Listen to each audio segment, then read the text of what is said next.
Mr. Mallya is out of the country. Liquor Baron Vijay Mallya, who finds himself in a raging 9,000 crore loan default scam. Welcome on Figuring Out, sir. Why are you doing this after 9 years? In India, public opinion is very quickly formed and influenced by the media. Chor, paisa loot ke bhag gaya. Kya paisa? Kya loot? Hi, I'm Vijay Mallya. So it's not just huge, it is humongous. Nothing else comes close. Kingfisher is a class apart. Vijay Mallya case.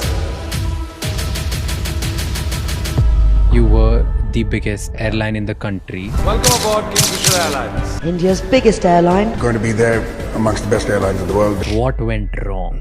So I went to Shri Pranab Mukherjee, then Finance Minister of India. I have to downsize this airline. I was told not to downsize Kingfisher at that time. You continue, banks will support you. That is how it all started. Kingfisher Airlines has been forced to suspend all of its flights. Kingfisher Airlines has been struggling. At the time when you asked loan, the company was not doing that great. Please never forget, I gave my personal guarantee. So all this narrative of chor kabhi apna personal guarantee deta hai kya? People give you this kind of loan against collateral. They took shares of Kingfisher Airlines at the double price. There's again a statement that your international employees were getting paid, Indian employees were not. The company in India had no money. There was UB's money of 260 crores with the bank under the control of the government of Karnataka. Court said no. Multiple international courts, Switzerland authorities, one of the courts from UK, they have also found you guilty for misrepresentation of funds.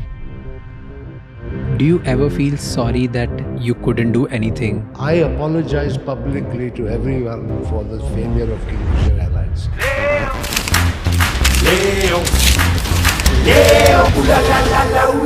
Here's what pissed people off. That in your private life you were enjoying. You had a grand birthday party, your 60th birthday party. Do you think you shouldn't have done that party?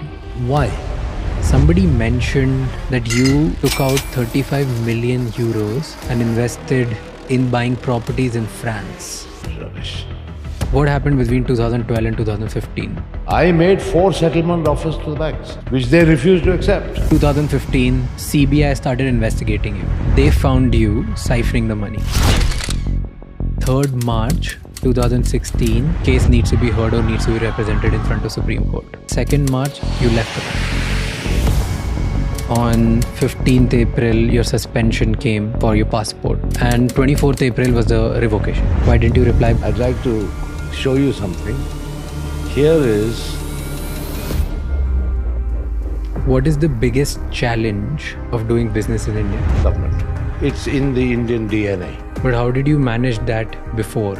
Would there ever be exchange under the table as well? I'm not going to confirm or deny that because I leave it to your imagination. How do you make money now? Do you feel restricted now? What's your biggest fear now? Are you prepared for the worst? Have you ever imagined yourself actually going to jail? Would you be willing to return to country if you're assured fair trial? If I am assured, absolutely, I will think about it seriously. But This episode is not about glorifying a fugitive, nor it is about justifying any wrongs. It's about asking the hard questions to the man at the center of one of the India's most controversial financial stories. After 9 years of complete media silence, Vijay Mallya chose our podcast Figuring Out to speak publicly for the first time. I didn't do this podcast to celebrate him. I did it because I was curious. I read his tweets, I heard the headlines, but I'd never heard the full side of the story. Because the tweets that he makes are different than what the headlines talk about him. There's a mismatch. As a podcaster, my job is to ask every uncomfortable question, and I did. Vijay Mallya claims he never committed fraud. He says he wanted to pay back the loans, that his properties were seized and sold, and that he's being framed. He also says he's ready to face the consequences, whatever they may be, if he's given the fair chance of trial. I've tried to cover his childhood, business building, the man behind the image, the rise, the fall, the good, the bad, and the ugly, the life before and the life now. I'm not here to decide who's right or wrong. I trust the Indian judicial system to do that. This conversation is for those who want to listen, think, and question. It's not about taking sides, it's about understanding all sides. Watch this episode with utmost sincerity and let me know in the comments, what do you think?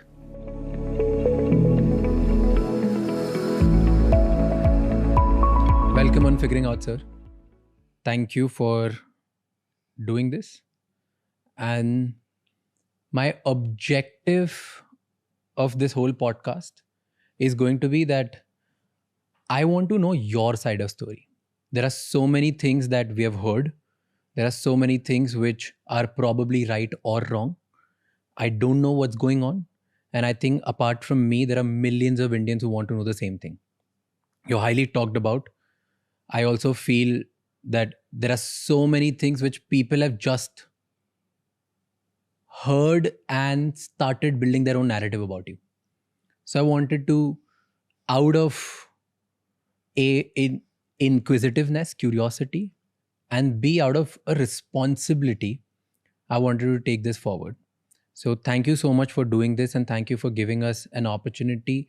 And the best thing which I really liked about this is when you came here and you said, I'm ready to answer everything which you want to talk about. I don't think many people give that opportunity. So thank you for doing this. But the first question is, why are you doing this after 9 years? There are thousands of people who must have reached out to you over the years. Why all of a sudden the need after 9 years that, okay, I'll say yes. And yes to us. Why? Very good question. Nice place to start. For the last 9 years, I have been the subject of a vicious, relentless trial by media in India, who, as you have rightly pointed out, have created so many narratives, negative narratives about me, that I have become a lightning rod of public anger, being abused, called names. And that was very unfortunate, both professionally and personally. So rather than try and take on this huge Indian media machine, I just prefer to keep quiet. Now, times have changed. And I can't help but recalling that when President Trump was inaugurated, in the first press briefing by the White House press secretary, she said that a few seats were now going to be reserved for the very first time for people who represented new media or social media. I didn't even know that a podcast existed, let alone understanding what a podcast really meant, until you told me and explained it to me in a manner that I got quite excited about, because here is my opportunity to not only answer your questions, but to say things that I truly feel would never, ever have been truthfully reported by the legacy media, particularly in India. That's why I'm here. Why do you think nobody cared about hearing you then? In India, it's strange, but public opinion is very quickly formed and influenced by the media. More importantly, by sensationalism.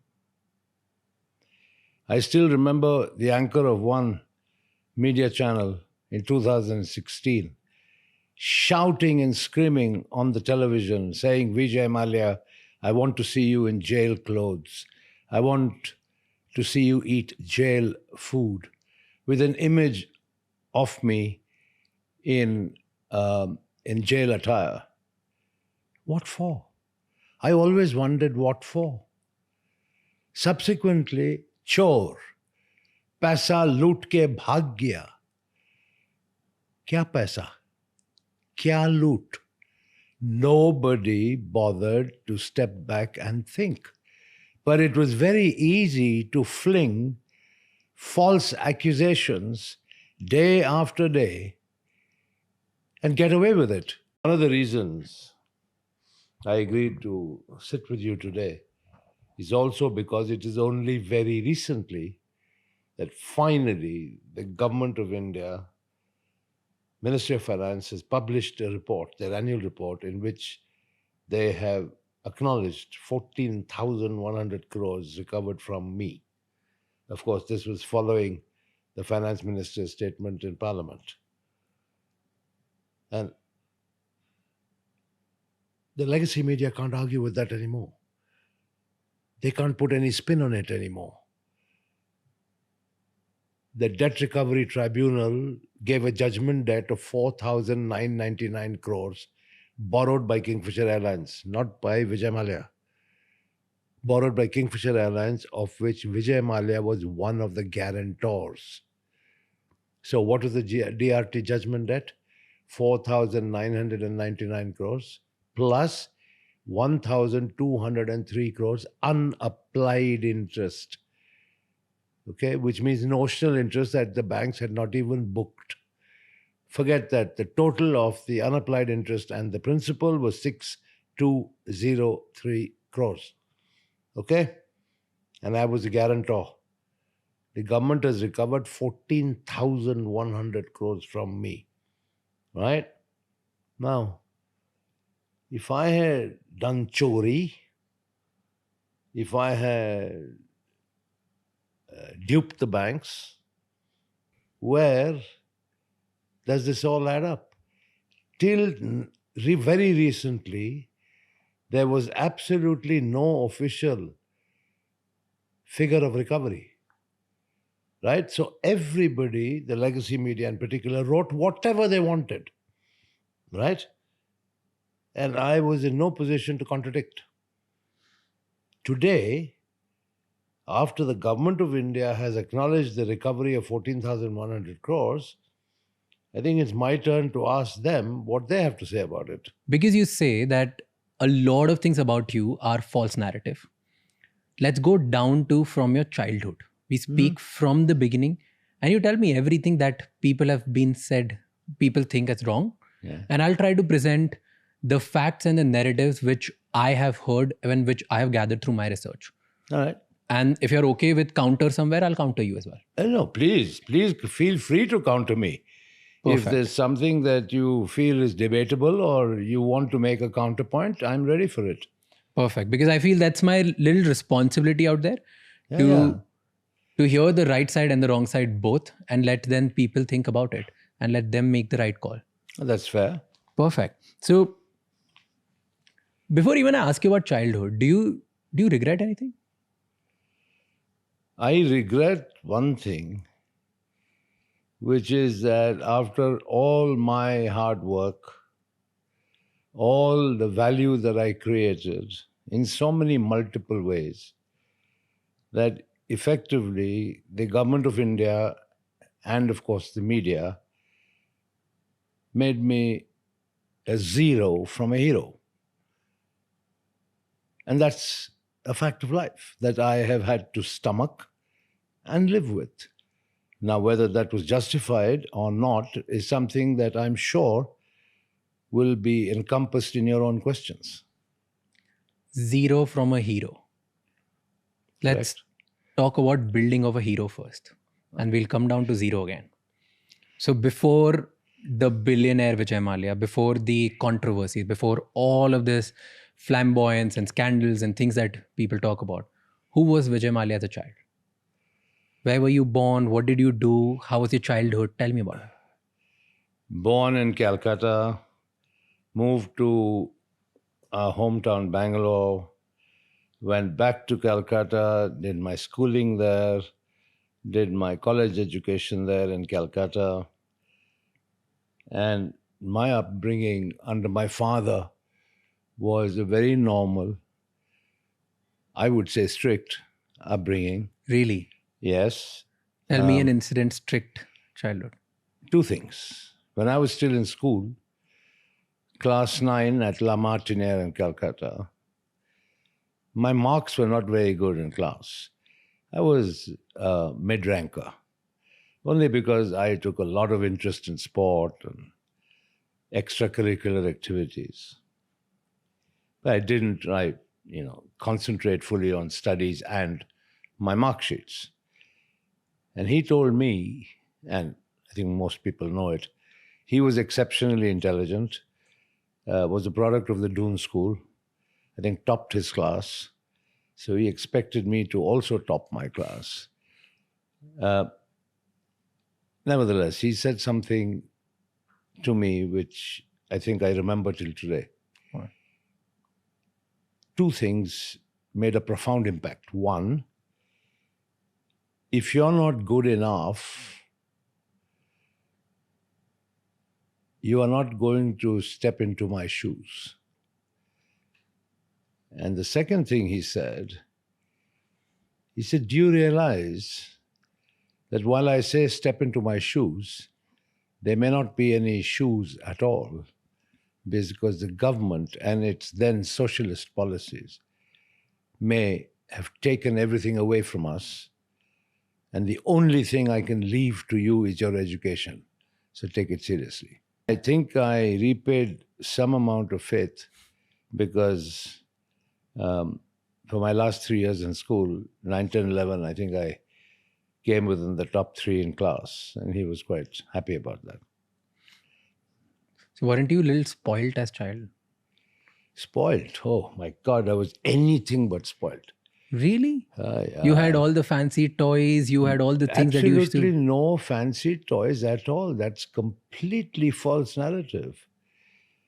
After I passed out of school, and when I went to St. Xavier's College to study BCom, my father was very clear. You go to college at 6 o'clock in the morning, and when you finish at 10:30, you go and work a full day at the office as a management trainee. I was put on a stipend of 400 rupees a month, and that 400 rupees never increased right the way my time through college. So that's all I got, 400 rupees a month, and was working, in those days, Phipson and Company Limited, Old Courthouse Street in Calcutta, every day after college. Aren't there stories that you used to go to college in a very fancy car and you removed the silencer just to show the noise of your car, the loudness of your car, and you would always a show off, weren't you? I was no show off at all, and the fancy car that I have was a second-hand Standard Herald. So where are these stories coming from? I don't know. It's people's narratives, people's perceptions. That's why it's important to correct those perceptions. Talking about noise, even a fatfatia in Delhi makes a hell of a lot of noise. You don't have to drive a fancy car to make a noise down the street. So you are telling me that all these stories of you having fancy toys, remote control cars, and then fancy cars with loud noises, all of this is false. Well, I may have tampered with the silencer of my car. Okay. Because I was always into kind of fast cars, loved motor racing and stuff like that. But, it still remained a Standard Herald. But why did you do that? Like just to show off like the noise and everything? Look, if you can modify the silencer of a car, like you can modify the top end of a car's engine to make it go a little quicker. That's the basics of motorsport. But how were you as a child, personality-wise? Were you confident? Were you a little arrogant? This is all a question of perception. Arrogant is also your understanding of arrogance, my understanding of arrogance. But I'll tell you one thing. I was always self-confident. And whenever I was invited to give talks at various universities and educational establishments, I always told the youngsters that when they start off life, they must be self-confident, because it is only self-confidence that will bring out the best in you. And I still believe that till today. And because I started young, I am passionate about youth empowerment. But this would have not been the case always. As a kid, we all have like a lot of insecurities. It's not always confidence. What was your biggest insecurity when you were growing up? I don't. Yeah, probably the biggest insecurity was when the examination results were due, and what my dad would have to say about it. But no, beyond that, my life is pretty plain and simple. Great bunch of school friends, great bunch of college buddies in Calcutta, not the glitzy lights of Bombay. And yeah, so it was pretty normal, but nothing fancy. But I had a very strict set of supervisors at work who were clearly instructed by my father to be tough with me, to make sure I worked my butt off, and I'm none the happier for it. That's what made me.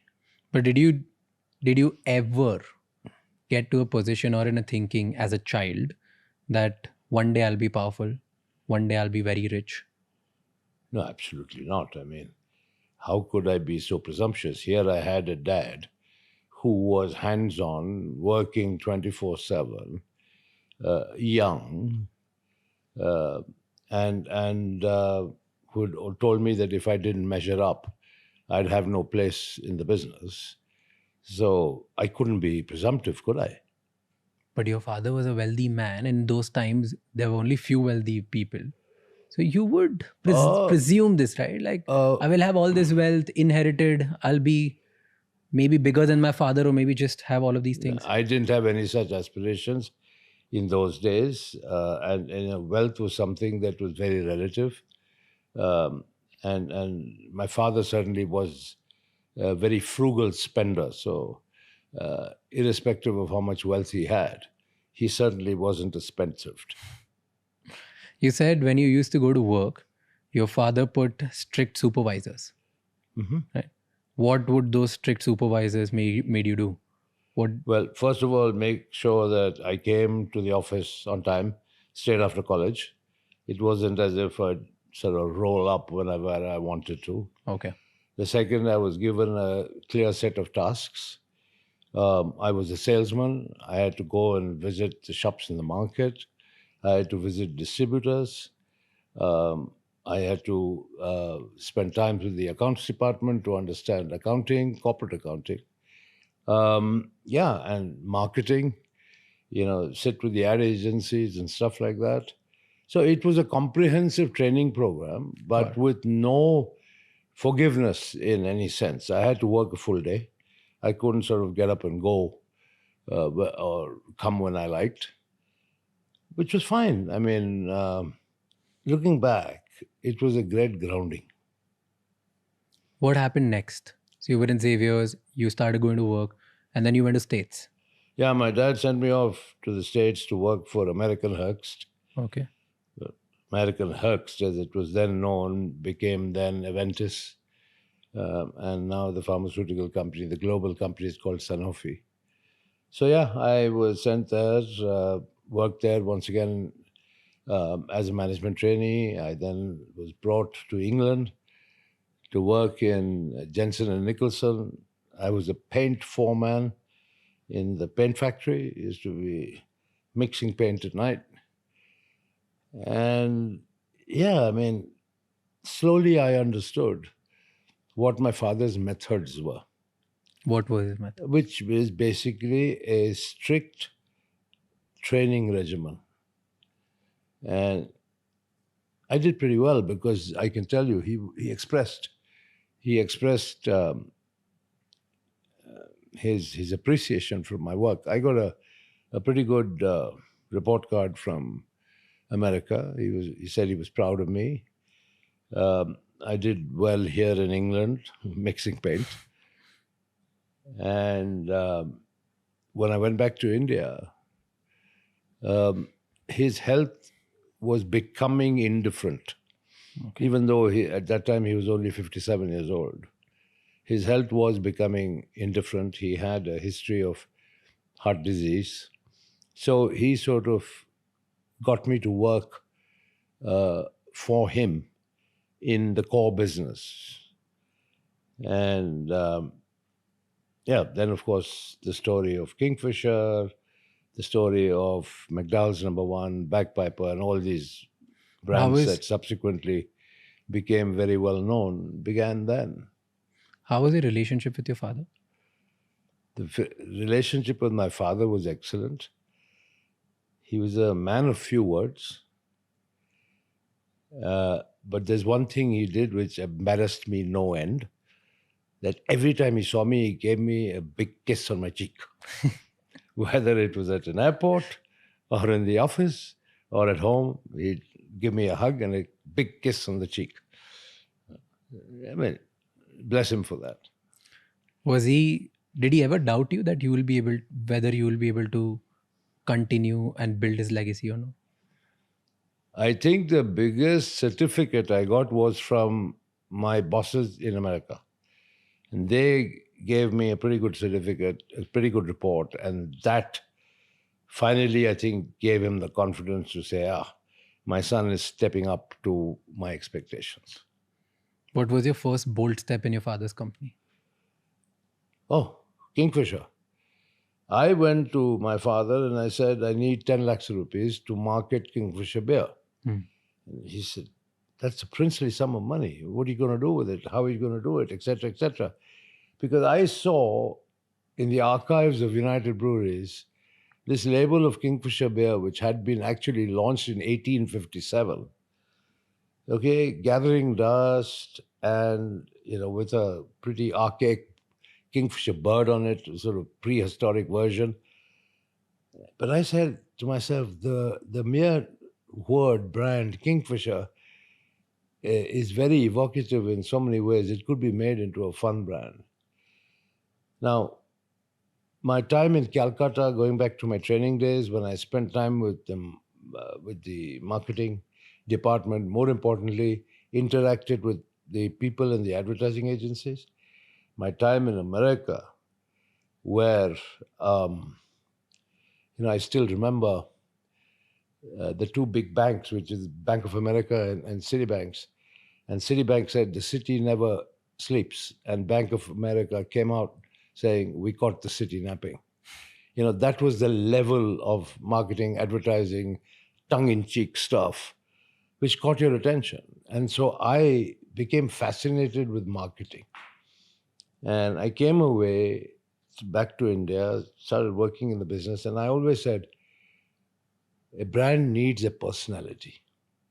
Of course, I very quickly realized in India, I couldn't replicate what they did in America, because for alcohol, India is a media dark environment where the advertising of alcohol is banned. So in a way, I had to think of ways of authoring surrogate advertising, which I did pretty successfully. Not some Mickey Mouse stuff where if you want to advertise an alcoholic brand that you sort of suddenly, produce some music cassettes. And I built a full water business around Kingfisher, and a water business of significant enough size that you could justify advertising it. Okay, and therefore you advertise the core brand. So I gave Kingfisher a very colorful personality because that's what evokes you. Like McDowell Number One. Golden moments, McDowell moments. It's evocative. It's supposed to convey that, if you want to hang out and have a good time with your friend, golden moments, well, it's a McDowell moment. So there were many, many such examples of how I actually gave brands their personalities. And in many ways, I supplemented by becoming the brand ambassador myself. And all of this was happening when your father was still alive? Oh, absolutely. Absolutely. You said India was media dark when it comes Still to is. alcohol, which still is the reality. And there was a point where I think government banned alcohol, No. or what was that? Certain states introduced prohibition, such as Andhra Pradesh, unified Andhra Pradesh. Of course, Gujarat has always been dry. But the advertising of alcohol is banned in India and has been banned and still is banned. When was that? When was this time when you started acquiring a lot of alcohol brands? Because a lot of those brands were scared of the state because the state was getting involved in the alcohol business, or maybe they wanted to ban or prohibit certain things.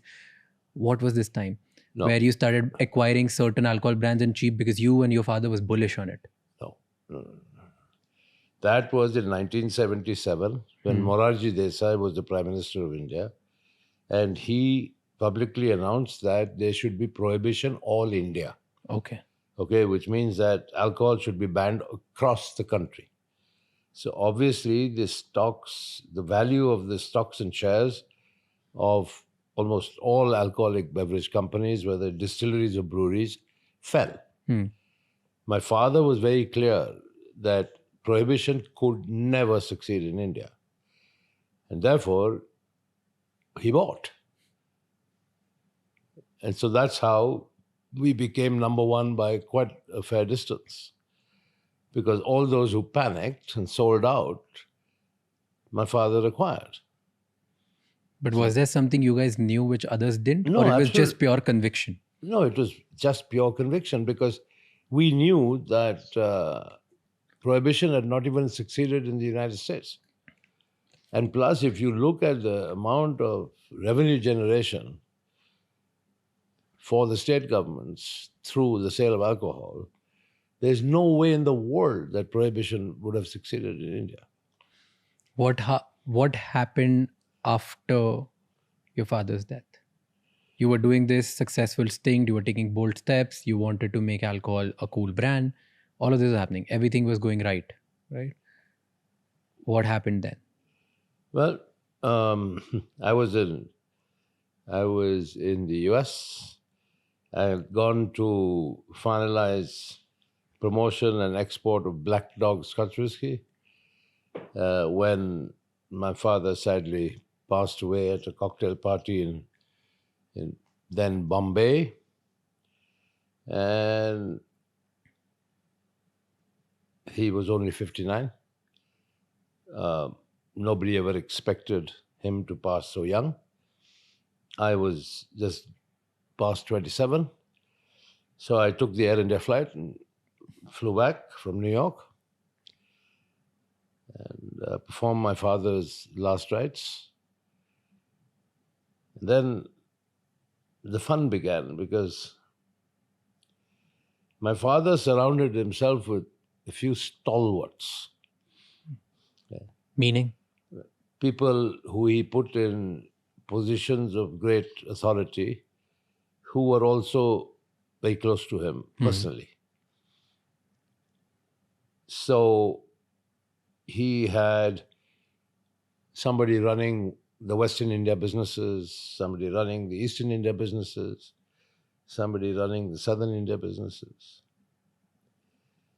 And don't ever forget, in those days, the structure was that United Breweries Limited was the holding company. And the other companies in the group were largely controlled by its largest shareholder, United Breweries, or they were subsidiary companies. And so the inevitable debate started on what next, what role I should have. Of course, people acknowledge that I was in the business. But people, I think, were a little reticent to speak openly about their own aspirations of being the chairman. Then something very funny happened. We had annual general meeting of shareholders that was coming due. And the shareholders in the front line who had seen me with my dad proposed my name. And that's how all other aspirants were silenced. because they couldn't publicly sort of get up and say that they were more qualified, particularly when it was evident I had shareholder support. And there I was installed in what I call the hot seat at a very young age. But fortunately, thanks to my upbringing, my father's insistence on proper training, familiarization with the business, time in America, time working with him, I wasn't raw. I had a fair amount under my belt to be able to address the challenge of the role. I was reading an article where it said that you didn't trust people who were in control at the time of your father's when your father was a chairman. So that's why you hired your people and your friends, because you didn't know that if you could actually go to them for the right advice or no. No. That's completely misleading. It's false. I never hired any of my friends.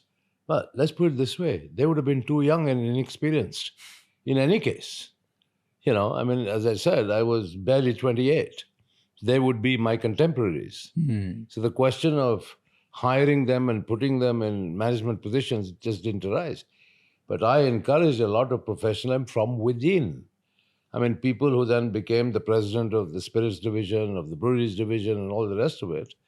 I mean, my father's time, the average age of the regional directors or the regional satraps was probably around 60, between 60 and 65. And in 5 years after I reorganized, I mean, the average age was about 40. Okay, and these were all professional managers promoted from within the ranks. I mean, yes, there were a couple of exceptions where I hired people from extremely well-known organizations like major consultancy firms, so on and so forth. But beyond that, largely it was all internal promotion. Give me differences between before. Okay, so when your father was the chairman versus when you were the chairman. Give me 3-4 differences what happened in United Breweries. It was the entire approach. For instance, mine was a decentralized, accountability-led approach. Okay. I would have monthly operating review meetings called MORs for each line of business. Okay. And that's all I wanted to know about how the businesses were performing on a regular day-to-day basis. I wasn't leaning over the shoulders of the management team and trying to micromanage things. When opportunities came along, then of course we'd had separate discussions. So if you empower people, accountability comes along with it, because people are also motivated to demonstrate their own capabilities. Now, my father's style was, as I said, far more hands-on, owner-operated, micromanaging management style, and he spent a lot of time doing it. I had a lot of free time, as I will tell you as we proceed, because of this decentralization and this whole new management culture that I had Enough time in your hand. introduced in the UB group. And this was between, let's say, 1983 and 1986, 87. That is why I was able to then acquire the Berger Paints global business based here in the UK and actually become a non-resident Indian. In 86? 88. 80, okay. Yeah. And I still have a letter from the Reserve Bank of India confirming that from 1988 I would be treated as a non-resident Indian for tax and exchange control purposes. And the reason, and of course that obviously meant that I couldn't spend more than 180 days in India.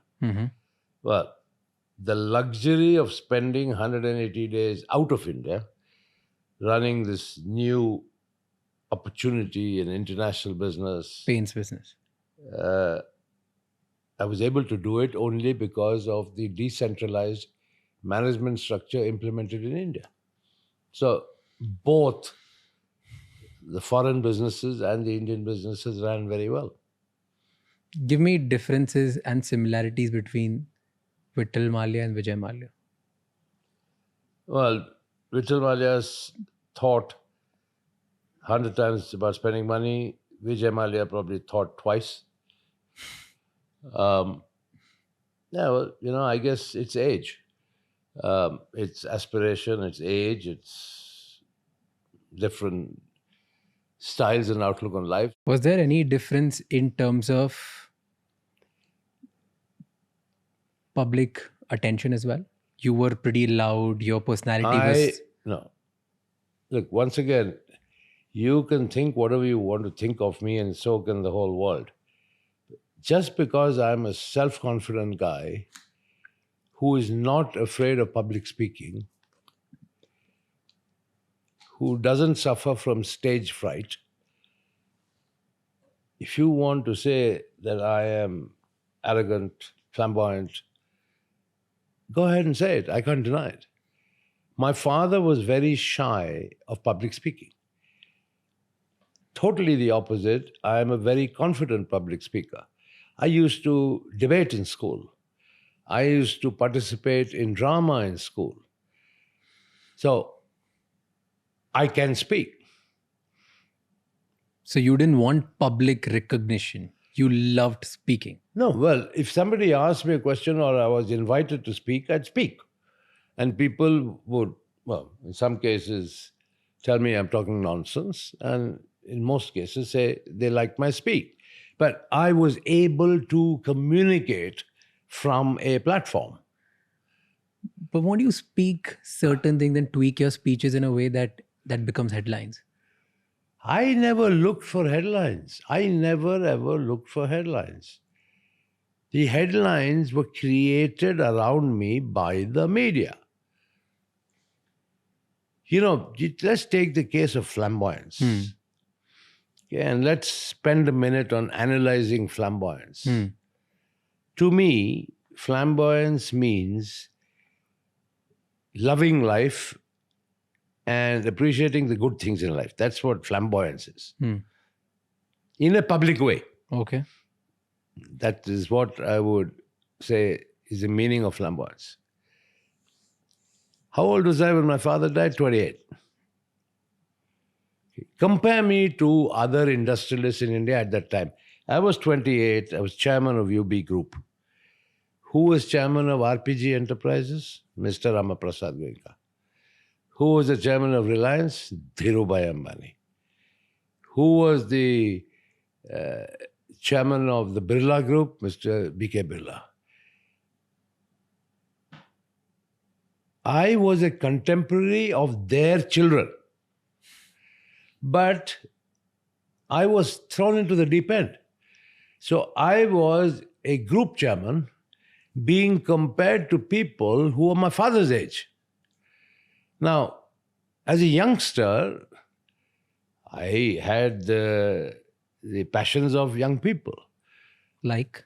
I enjoyed a good car. I enjoyed my drinks. I enjoyed parties. I enjoyed music. I enjoyed sport. Not all of my father's contemporaries, who suddenly became my contemporaries in business, lived that way. They were more conservative, more at home, more domestic, consistent with their own age. So suddenly the media decided, this guy, chairman of UB Group, is flamboyant. I was termed flamboyant only because I did what every other youngster aspired to do. At the end of the day, you have to make allowances, age-related allowances, let's put it that way. But it's okay. I have no regrets. I didn't spend anybody else's money. I spent my own money. I lived my life the way I wanted to live my life.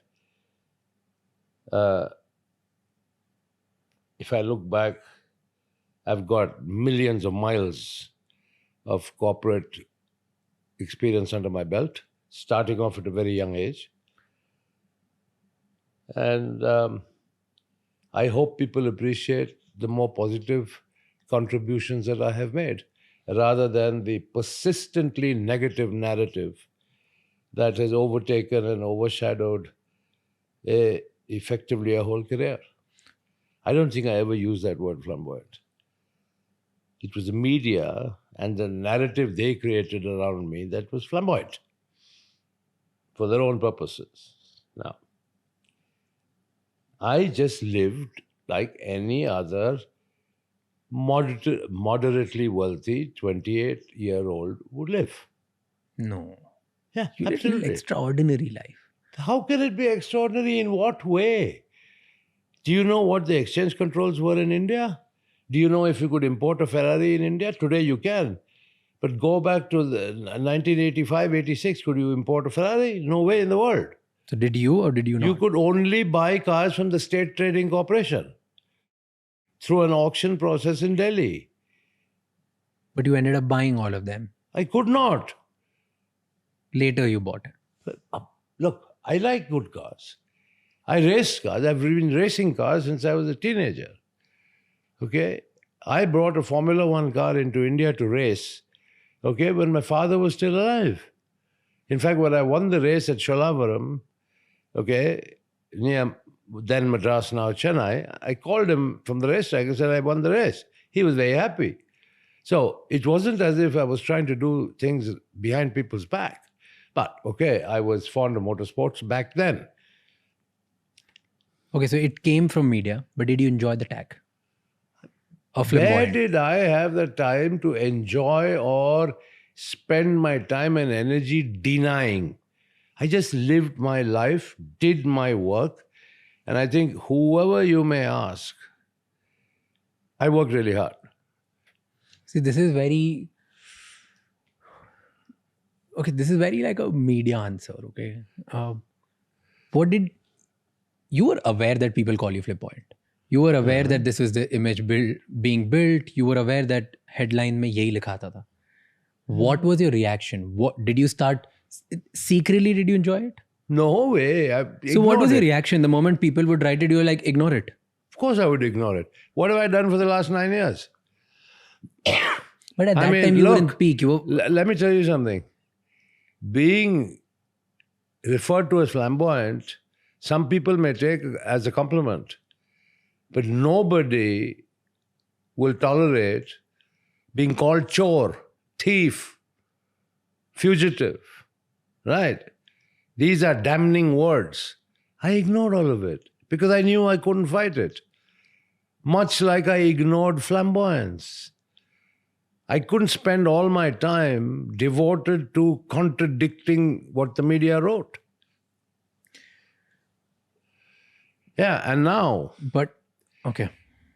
let me also tell you, I referred to earlier, I said, this whole theme of flamboyance, the media, if you see the pattern of their reportage on me, okay, I mean, they kept on writing things which really, I thought, these guys don't have anything better to do. Vijay Mallya ne aise party kiya.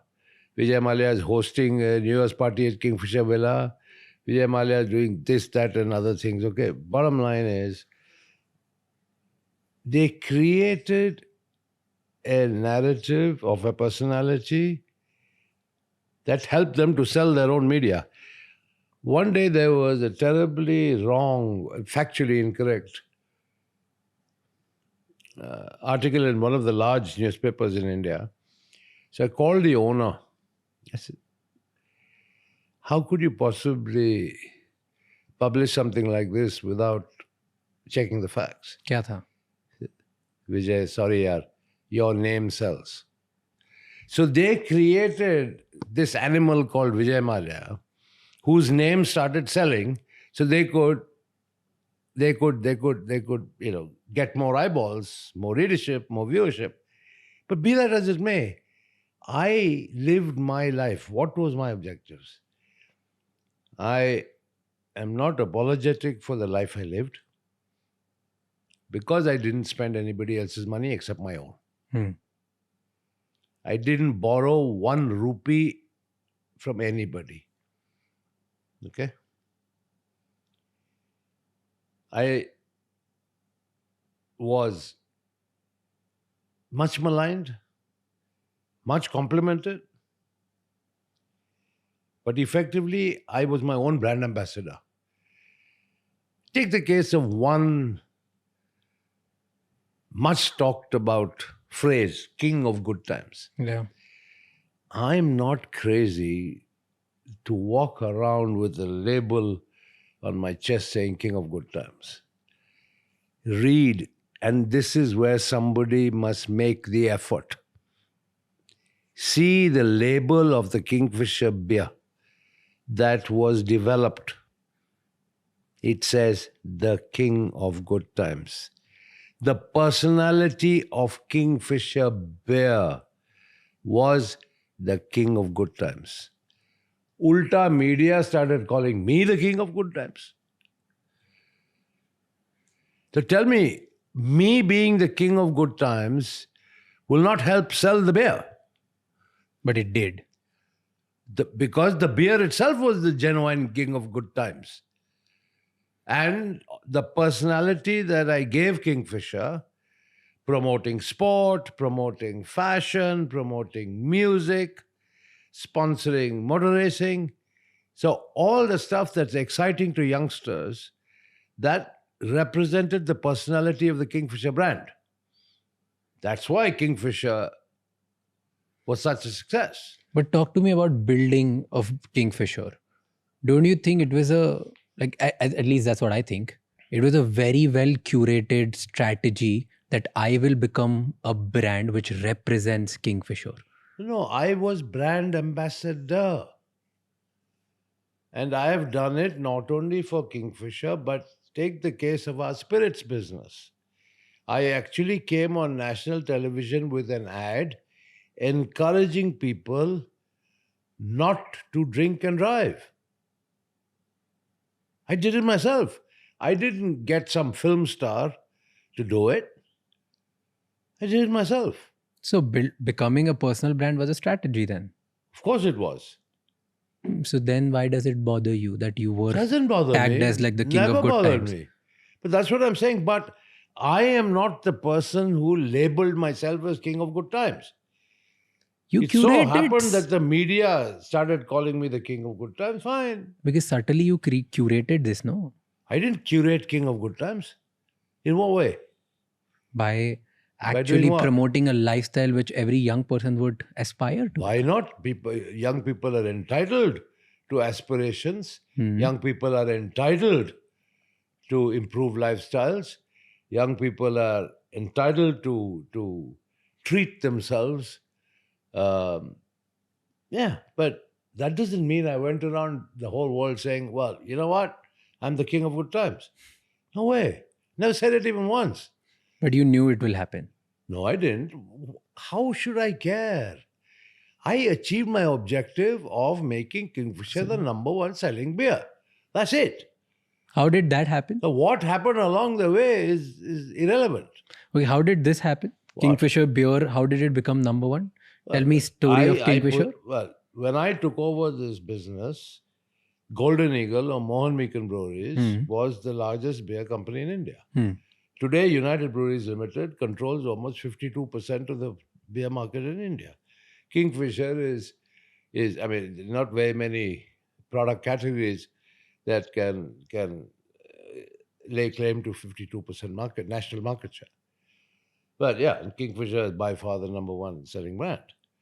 That's because, yes, I curated a personality around Kingfisher, around fun, around excitement, around vibrancy, color.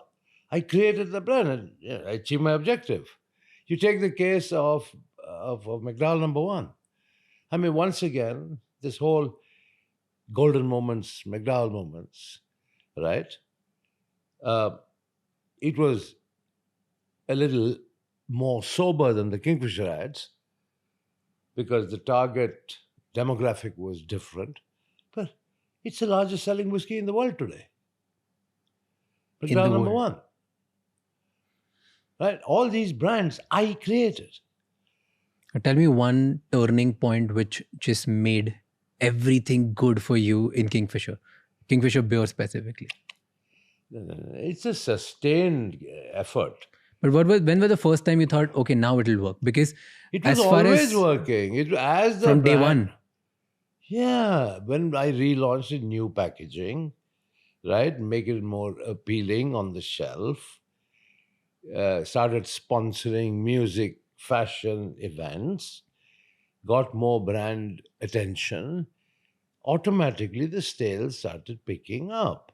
And then, as we went along, promoting our marketing strategy, which was clearly effective, the sales followed.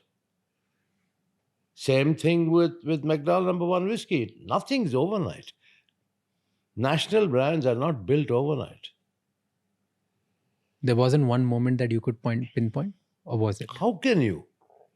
How can you pinpoint a moment? Because it isn't like switching on and off a light switch.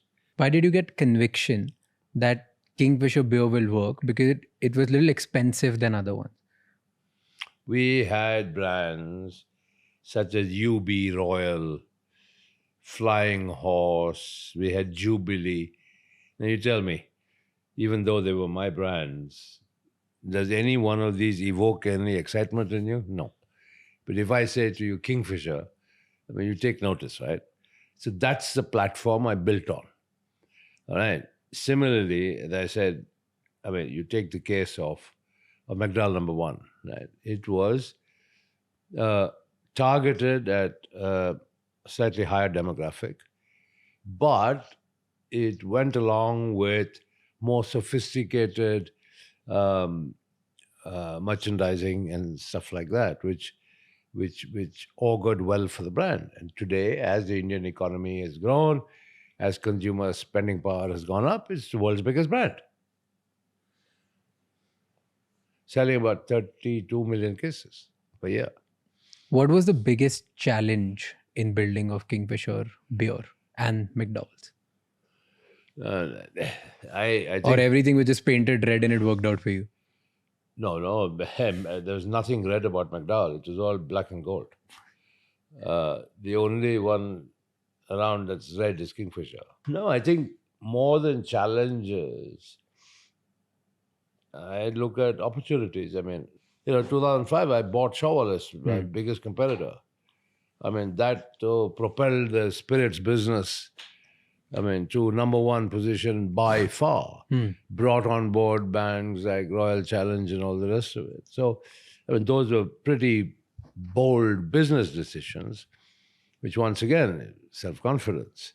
I had to pay $300 million for the company. Big amount of money. But made it work. That's how United Spirits was created. Today, with a market cap of almost 1 lakh crores. So, if you have the confidence to do it, you go do it. You said you bought Berger paints at the same time. Talk about that. Why paints all of a sudden? You were making money with alcohol. You were minting profits out of alcohol. You were convinced that brands like Kingfisher and then at one point other brands as well would work out really well, which it did. Why buying a paint business? Like, this is so the paint bizarre. business, British Paints in India, which is now called Berger Paints, was part of the Hex Group. My father was chairman of British Paints India. Okay. When he passed away, I became chairman of British Paints India.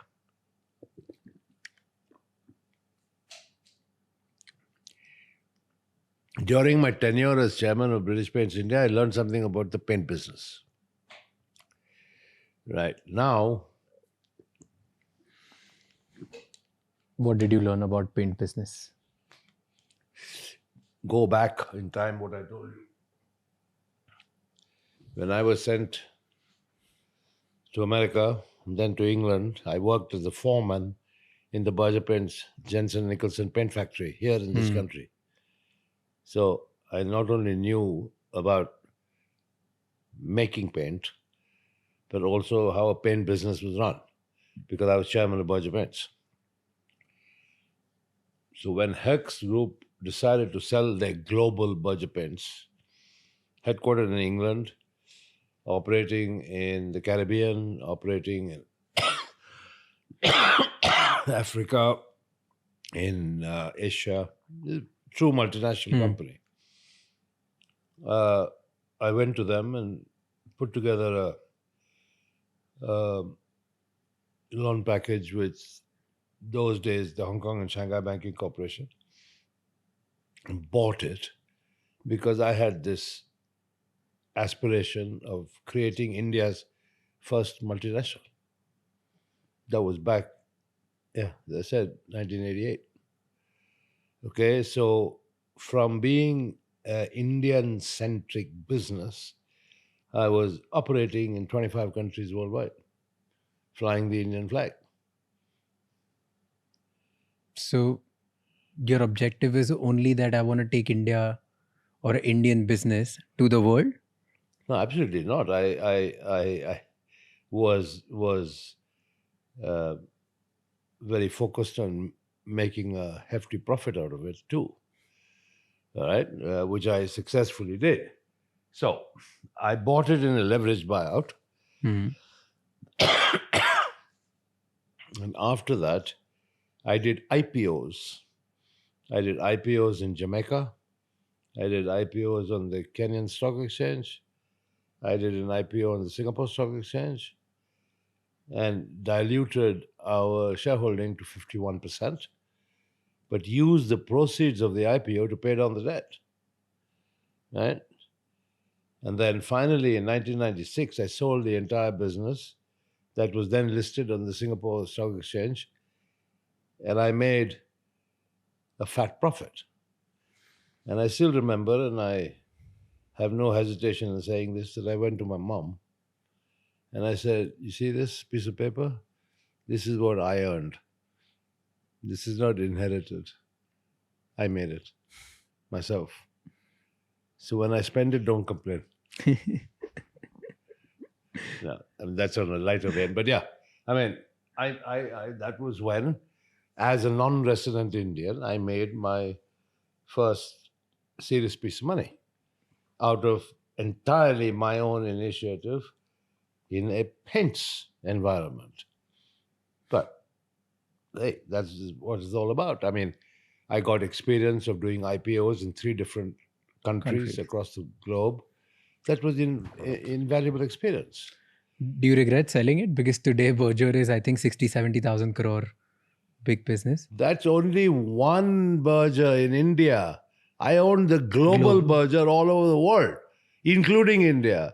I sold Berger paints in India to the Dingras. So do you regret selling Did a great it? job with it. No, God bless them. They did a super job with it. But And if it was doing so good, why did you sell it then? Well, it was bought by the Malaysians. Okay, and they came with an offer I couldn't refuse. I mean, they offered me some 2.5 times the quoted share price. Okay. You mentioned that you told your mother that I made this profit. Now don't complain when I spend it. Correct. Tell me your relationship with your mother. My mom brought me up. I used to live with her in Calcutta alone since 64, 65. And yeah, so she's stood by me like a rock. She's a very well-educated lady. And yeah, I mean, she's been living in England now for 30 plus years. But yeah, I wanted to buy a yacht. I wanted to buy a plane and stuff like that. And so I wanted to make sure I set the record straight. I told my mom, I earned this money. So if I spend it buying a yacht and spend it buying a plane, don't complain. Did she complain? No. But why did you say that then? She enjoyed the yacht. What? Okay. Why did you say this to her then? Was she like frugal? She would ask you not to spend? No, it isn't that. I mean, it's natural for a parent. If you see something that's quite extraordinary, quite expensive, lavish, call it what you may. It's normal parental reaction to ask the child, why are you spending money or whatever. So, I mean, I'm just telling you, I made a joke out of it, but I was very proud that was money I earned. It wasn't money I inherited.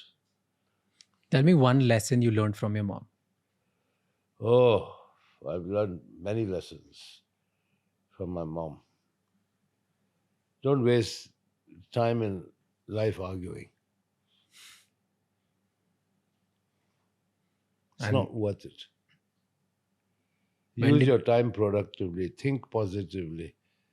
Don't keep arguing with people unless it's a matter that's going to get you somewhere. And which argument gets you anywhere? And what did you learn from your father? Give me one lesson. Something that you can't forget. Hard work and an ability to read a balance sheet, company balance sheet. He was really good at it, right? That's what it's written about him. Superlative at it.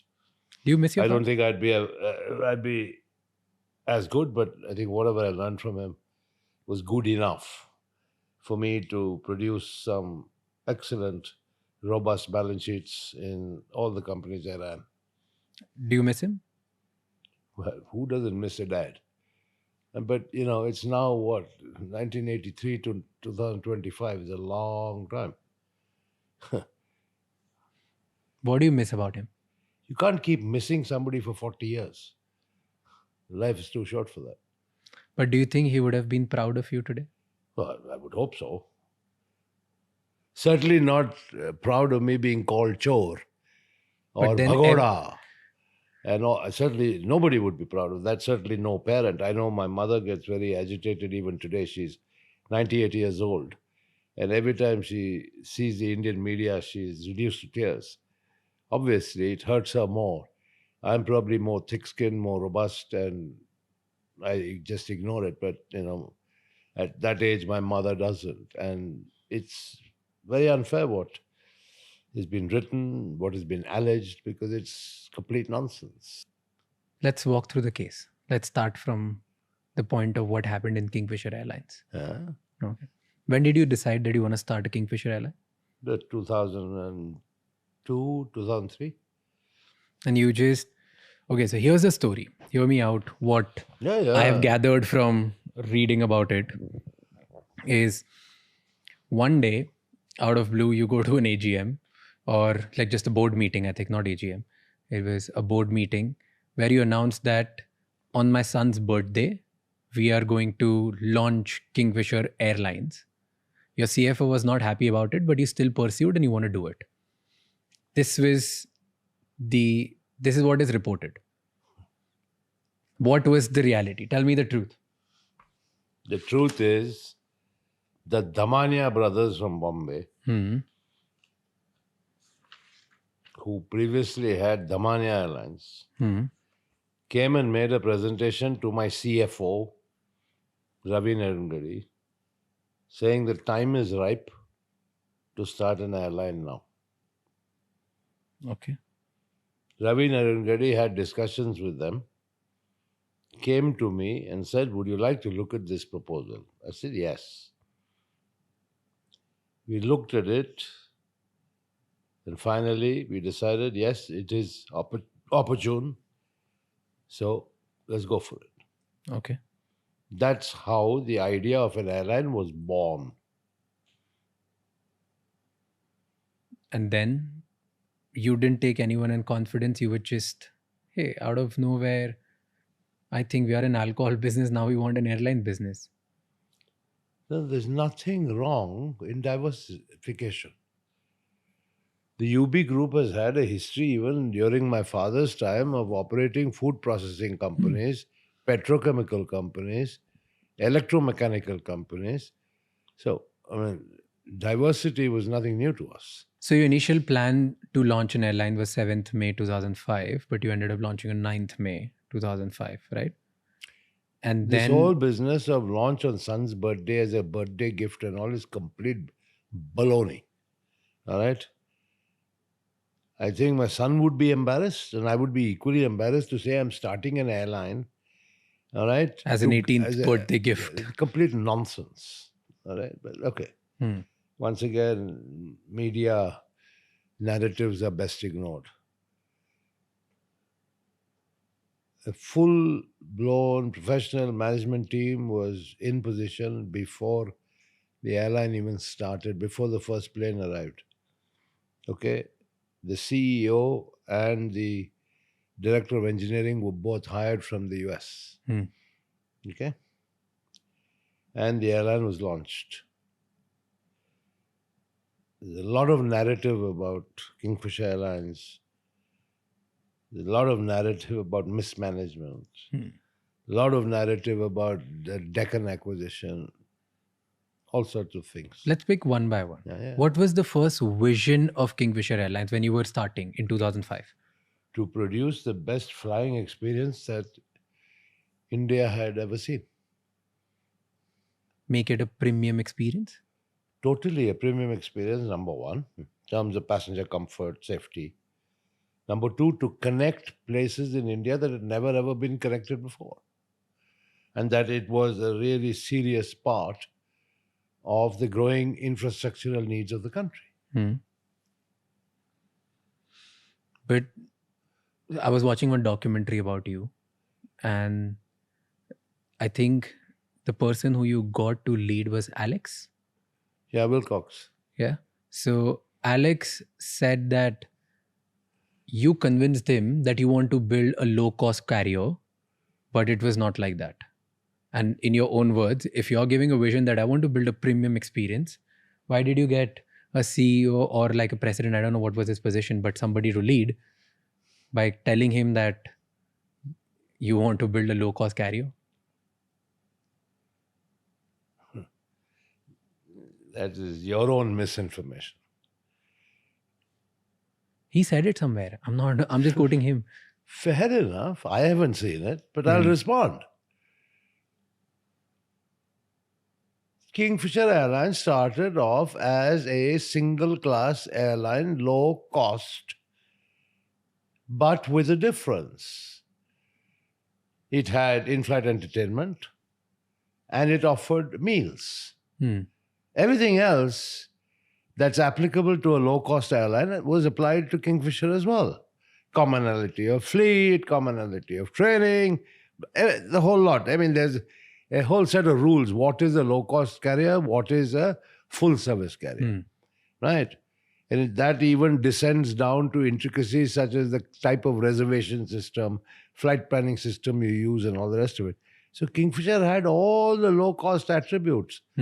Okay, the only product plus was in-flight entertainment for the first time ever in India and good food. So to me, the logic from my marketing experience was Indians love entertainment, therefore the in-flight entertainment system, and Indians love food. So good food, right? And then, of course, okay, service quality, whether you're a low cost or a full service, I mean, you'd like a nice, well-trained, polite set of crew. And we spent a lot of time and energy on that. Then, when we saw the market evolve, we added Kingfisher First, which is basically the business class. Why? Because the market demanded that on certain routes. Right? There's certain people who would not fly Kingfisher because we didn't have a front cabin or a business class, who would always fly jet. Okay, because jet had a two class, a business class and an economy class, right? And now, just to prove my point, Indigo is often referred to as the most successful low-cost carrier in the world. And certainly the largest low-cost carrier in India. What's Indigo doing now? Installing a business class, right? Yeah? So it's not such a dumb idea. Right? So it worked in your favor initially. Yes. So by 2008, you were the biggest airline in the country, And having a 27% market share. Yes. Right? What went wrong? if things were right, your marketing was working, you had everything right. In fact, before even you answer that, I want to go to, which is often talked about, is your training of cabin crew. What was the idea behind that? You selected certain people based on how they look or how they're going to be presented. Yeah, but I mean, at the end of the day, you have very good-looking ladies who sadly can't speak very well. Now, what is one of the key attributes of a cabin crew? Communication. I mean, you may look good, but if you can't communicate with the passenger, that doesn't serve the purpose. The kind of service standards that I set for the airline. And my service standards were unique. They included, in business class, the air hostesses cleaning the reading glasses and spectacles of our customers. We call them guests, right? So there were little things that made a vast difference in the customer experience. Tell me three more things. This is one. Okay. Secondly, the food was second to none, right? I mean, the quality of the seats themselves, the recline and all the rest of it, what they call the seat pitch, it was second to none. So there were so many little attributes. We called customers not passengers but guests. Many airlines have copied us since. But there were the little things that made a difference. I was very focused on the service delivery excellence of Kingfisher. You can go further because you don't know this, you can't ask me the question. Yeah. So let me tell you. Yeah. In the first 1 year, the airport manager at every single airport in India had to send me on my personal mobile an SMS with the flight number, the scheduled time of departure, and the actual departure time. So every night before I went to bed, which was rather late, I used to look at my phone, every single flight of Kingfisher of that day. I used to monitor personally the on-time performance. You were so detailed focused. You were so... Because the service industry and the airline industry requires focus, requires detailed focus. So agreed. Then it worked in your favor till 2008. What happened then? Simple. You've ever heard of Lehman Brothers? Yeah. You ever heard of the global financial crisis? Right? Did it not impact India? Of course it did. The whole aviation sector was... Forget aviation. Every sector. Every sector was, yeah. You The saw money what stopped. did It got dry. to the value of the Indian rupee. So I went to Shri Pranab Mukherjee, then Finance Minister of India. Having grown up in Calcutta, I speak fairly decent Bengali. And I said, Pranab da, amar problem ache, Kingfisher Airlines ke downsize korte hobe. Which means I have to downsize this airline. I have to cut the number of aircraft. I have to lay off employees, right? Because I can't afford to operate under these depressed economic circumstances. He said, no. At this time, connectivity is important. Yeah. The jobs and employment are important, particularly because, typically in an airline, they're not blue-collar workers. They're not like workmen. Yeah. The boys and girls who work in an airline can't be classified as blue-collar. And he said, I don't want them to lose their jobs. So you continue, banks will support you. That is how it all started. I was told not to downsize Kingfisher at that time. And yes, the banks did support. All right. Now, What happened then? Well, you tell me the narrative. I'll tell you the truth. You tell me the narrative. Then there was a consortium formed of 17 banks, and the loan was given to you via SBI, right? Was that the first or IDBI was first? See, this is where people are not aware. I acquired Air Deccan, which everybody says was a big mistake. Yeah. Right? In $137 million or something like that. Everybody says you overpaid for it. In the world of business, there's something known as consolidation, industry consolidation. There is something known as eliminate the disruptor. Okay. Air Deccan was famous for advertising and promoting 1 rupee tickets. Yeah. Clearly, you could never ever sustain any airline business selling tickets for 1 rupee. Right? Okay, it was a bait. But that set certain price expectations in the mindset of the customers. Yeah. And affected not only Deccan, which was losing money, but the industry as a whole, of which Kingfisher was also a part. Right? So, at that time, we looked at it. Air Deccan was also Bangalore based. It had the same Airbus aircraft. It had the same trained pilots as Kingfisher. So there was a lot of engineering compatibility. Plus scale and size with the merger of Kingfisher and Deccan. Eliminate the disruptor and consolidate the industry and Kingfisher Airlines.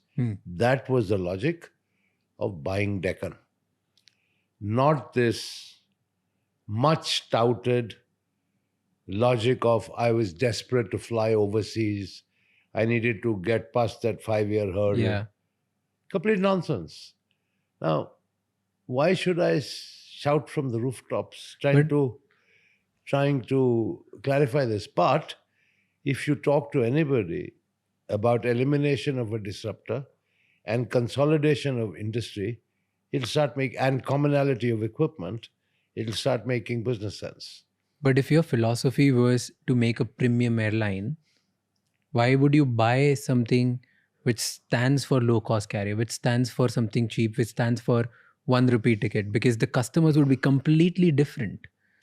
The only obvious sense which anybody could make it out from it was, if you are going for a different vision, you are probably going out because the 5-year window which you wanted to bounce, right? Probably, of course. Like that was the logic. Like to clarify, to tell people who don't know about it, the logic that people talk about is, if an Indian airline wanted to fly overseas, they should have operated in India for at least 5 years before getting the license to operate air. Yes. Correct. And you didn't have that. Yes. And that's why you bought Air Deccan, so that you could start flying overseas. And you paid an absurd amount of price for it. That's what people say. So who are the people that you're quoting? Everybody, like all the things that I've read, all the media. Like media, right? Yeah, like the legacy media, right? The legacy media, Yeah. the people who are responsible for giving us the information. I mean, that's what, as a citizen, that's where I get my information from. Correct. And at least from the ones who I really respect. I don't think anybody at UB Group was that dumb, with a lack of business understanding, to buy an airline, an operating airline, just to be able to fly overseas. I'm telling you, the logic was consolidation of the industry, given the commonality of equipment. I referred a little earlier to the installation of a front cabin of business class, which we called Kingfisher First, which Indigo are doing even now. There are certain routes in India that demand, right, a front cabin, where there are people who will only fly business class. Fair. But the bulk of India, people want a single class product. Deccan fitted that bill fantastically. Right? We opened up more routes than had ever been opened before or available for air connectivity. That was one of the biggest contributions we made to the Indian aviation sector and economy. Right? Deccan also played a part in that. So, Kingfisher's sad failure subsequently had nothing to do with Deccan. Okay. Nothing to do with how much we paid for Deccan. Right? Got it. Those were totally separate set of reasons. Right? But Business reasons. Here's the question on it. So I get the idea that you wanted to service more routes. You wanted to consolidate. That was a business decision. You saw that, hey, I want to build a premium airline, but there's a bulk of India who cares about the price. And you wanted to contribute to make sure that I want to make sure that India gets to fly anywhere and everywhere through the price point which Air Deccan provides. And if I could be the one to consolidate it and I could be the one to actually eliminate the disruptor, I should do it. Business decision. Brilliant. Do you think then the wrong decision was to rebrand it to Kingfisher Red? No, because you can't start operating one Deccan and one Kingfisher. So we just called it Kingfisher Red. I mean, rebranding is common in the world. Take Coca-Cola, right? There's Coke, there's Coke Zero, there's Diet Coke. There's all Coke, right? So a multi-brand strategy is no rocket science. Yeah. But then the philosophy of Air Deccan was low cost. And in Kingfisher Red, so Kingfisher stood for premium, Kingfisher Red stood for low cost. It was differentiated Kingfisher first and Kingfisher Red. Okay. Right? You tell me something. What's the difference between Coke Zero and Diet Coke? Tell me. Just two names, I don't know. Yeah, fine. What's the philosophy behind it? You don't know. So how can all these commentators be commenting on Kingfisher first and Kingfisher Red? You know, the trouble in India is that there are too many commentators who don't understand the facts. And of course, the media plays to the gallery. And that's how disinformation gets spread wide.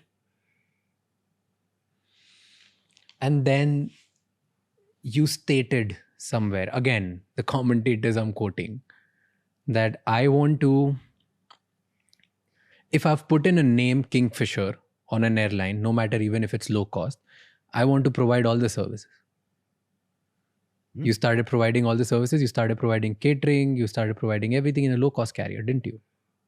I began by saying that Kingfisher started off with all the attributes of a low-cost carrier, which is single class, standard fleet, etc., etc., etc.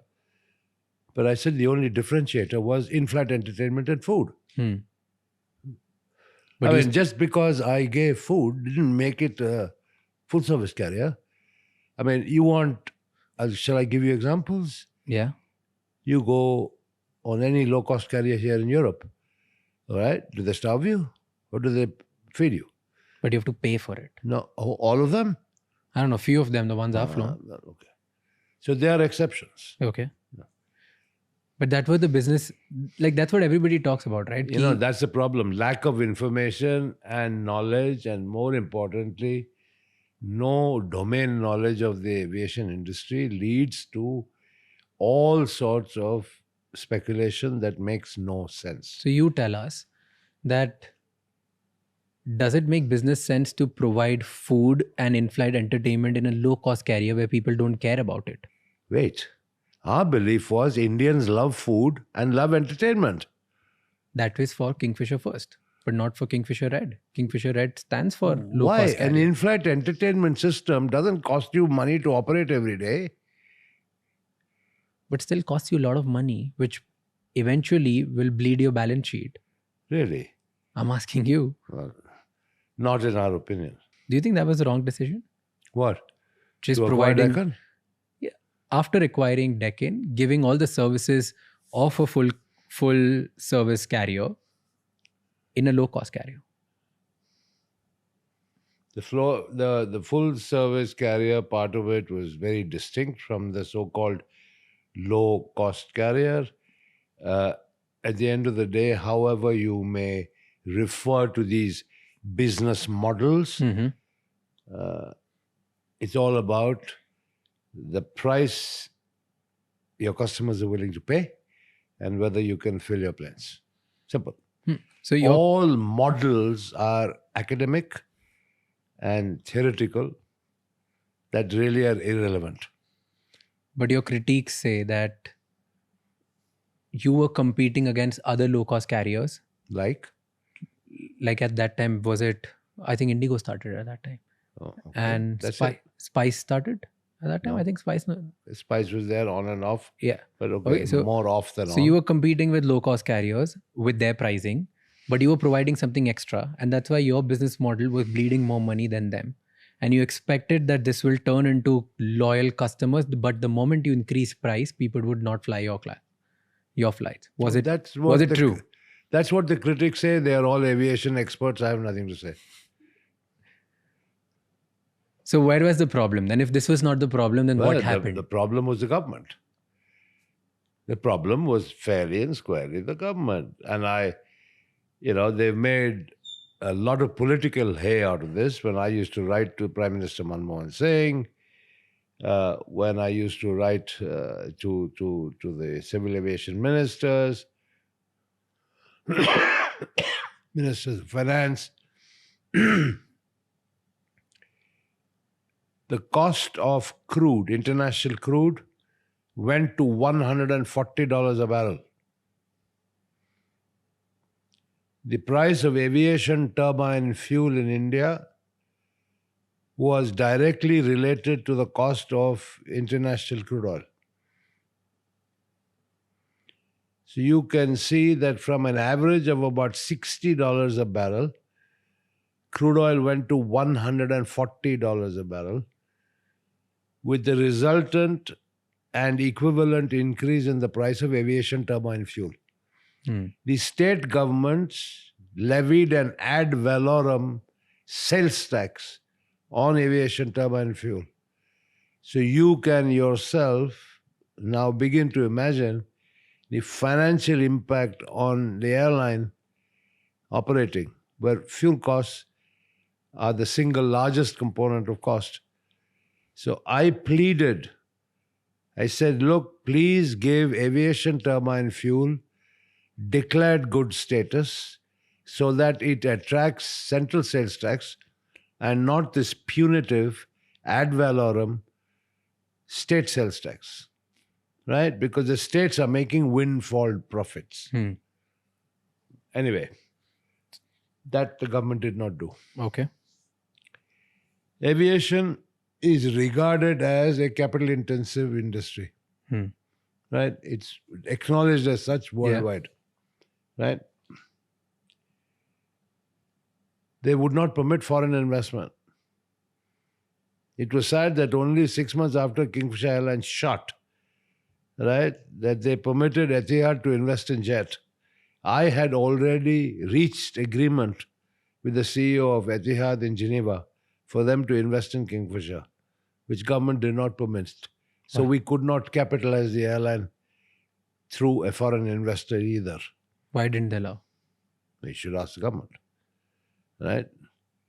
So my point is, the economy, the circumstances, the government policy then existing, all conspired to create a perfect storm through which Kingfisher could not survive. I mean, that's the sad part of it. If you talk about Kingfisher, the concept, and UB Group's diversification into aviation, I'll answer it in one sentence. The two biggest orders for aircraft in the world today are Air India and Indigo, both Indian carriers. The fastest growing aviation market in the world today is India. Now, if you yourself acknowledge that in 2008, Kingfisher was the largest airline with a 27% market share, had events not conspired against us, right? you can imagine where Kingfisher could potentially have been today. But sadly, not all businesses work out. Sometimes you win, sometimes you lose. While this, like 2008 turmoil happened, and you had your own challenges with Kingfisher, but there were good things in your life which were happening as well. One of them being sports. So you bought IPL team, RCB, Royal Challengers Bangalore. How did that happen? When did this idea come to you? Were you approached? You approached? What was it? Tell me everything about it. Well, I think I've already explained to you the concept behind building a personality for a brand, about communicating marketing ethos via sporting events, via music events, and various other forms that would be attractive to youngsters. I just acquired Shaw Wallace, and one of the biggest brands that I acquired was Royal Challenge whiskey. And I was thinking of ways and means of now taking Royal Challenge whiskey to the next level, which required a lot of marketing, innovation, thinking. And at the time the IPL was conceived, I was actually sitting on the BCCI committee as a representative of the Karnataka State Cricket Association. And I was very impressed with the pitch that Lalit Modi made to the BCCI committee about this league. And of course, he was working through jumping through the hoops. BCCI was quite bureaucratic at that time. But nevertheless, he called me one day and said, okay, fine, we're ready to go. Teams are going to be auctioned. Are you going to buy? And I thought to myself, I said, wow, in a country where cricket is a religion, what better platform can I have to promote my brands than through an IPL franchise? And I got greedy. I wanted one for Kingfisher and one for Royal Challenge, my whiskey brand. Okay. He said, no, you cannot possibly have two. You can only have one. Anyway, bidding time came, and I think I was pretty excited about having an IPL team to promote one of my brands. And so I bid for 3 franchises. Okay. I lost Mumbai by a very small amount of money, but then that's not surprising that Ambani's got it. Yeah. But anyway, I wound up being the highest bidder for 3. And I had to choose one. So I obviously chose Bangalore. And it then was natural that it would be Royal Challengers Bangalore, because the whiskey was Royal Challenge. And that's how RCB was born. But it was not a business, it was not for the love of cricket, it was more like a business decision that it will help my brands.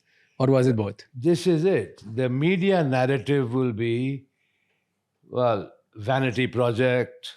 Vijay Mallya loves cricket. He wanted to buy his own team. Yeah. Flamboyance. The usual narrative about me. But the sole purpose always was promotion of the Royal Challenge whiskey brand. So it was very much business driven. And that's why it was called Royal Challengers. But did it help after that? Massively. The whiskey sales went up? Massively.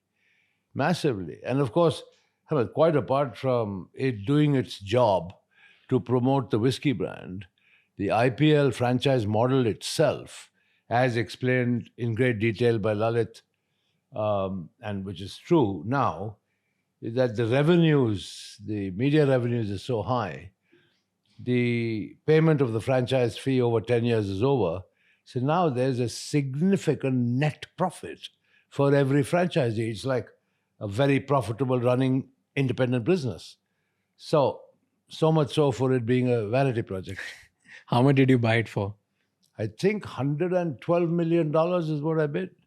And that time it would be like 600-700 crores or more than that. Yeah, I think, but Lalit was clever. Everything was denominated in dollars. The bid price was. Okay. So I think 112 million, which of course people balked at that time. But in hindsight, if you look at it and do the math, it was a top class investment. I mean, look at what the teams are worth today. Yeah. I mean, they're worth $1 billion. One thing which was exciting in your pitch, in your bid for RCB, was Virat Kohli. I picked Kohli, Virat. under 19, you bid for him. Yeah. And if I'm not wrong, you got it for like 20 lakhs something. Correct. Why did you pick Virat at such a young age? Well, obviously there were the young cricketers, and it was draw by lots, right? And fine, I got lucky, so I got to pick, and I immediately went for Virat. I looked just, I think, shortly before the actual selection process, they were playing the Under-19 World Cup, and I was very impressed. And so I picked him, and it's wonderful. 18 years later, he's still there. So with just his performance, or were No, you able to see absolutely. something? Yeah, he was a young kid at that time when I got him, but full of energy, great talent, and one of the greatest Indian cricketers ever. If you had the choice to pick 2 or 3 players from other teams for RCB today, who would you pick? If dreams could come true, Jasprit Bumrah. Yeah. If dreams could come true, Surya Kumar Yadav, Rishabh Pant, and KL Rahul. If I had these 4, I wouldn't need anybody else, and would definitely win the trophy. And do you think this year, even when you don't have these 4, you would The RCB win the lineup, trophy this year? the RCB lineup is pretty balanced. Top class batting lineup, a much improved bowling lineup. I haven't seen Bhuvneshwar Kumar play in RCB colours yet, but he's a top class bowler. But as a unit, I can say it's a pretty balanced unit, and now it all depends on on-field performance. This year the captain, Rajat, he's from my city. He's from my neighborhood. Oh. like he was literally like 2 houses away from my house. Rajat Patidar. So this year, even though I support Mumbai, but this year I'm still voting for RCB. Okay. And I'm like, okay, let Rajat win the trophy. Okay, but it occurs to me that RCB never winning the cup has actually worked in the RCB favor. Do you think so? In what way? In cult following. No, no. Even though you guys have, the RCB has never won. You see, that is because the day RCB was conceived. We have had a comprehensive program of fan engagement.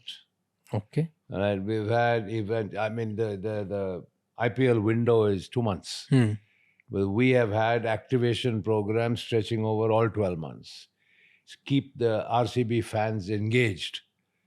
So it is once again a clear-cut marketing strategy and fan engagement strategy, which has worked. That's why we have such extreme loyalty that win or lose, the chant of RCB is always there. Give me an example of the marketing trick you have. There's so many. I mean, you watch the activations of RCB.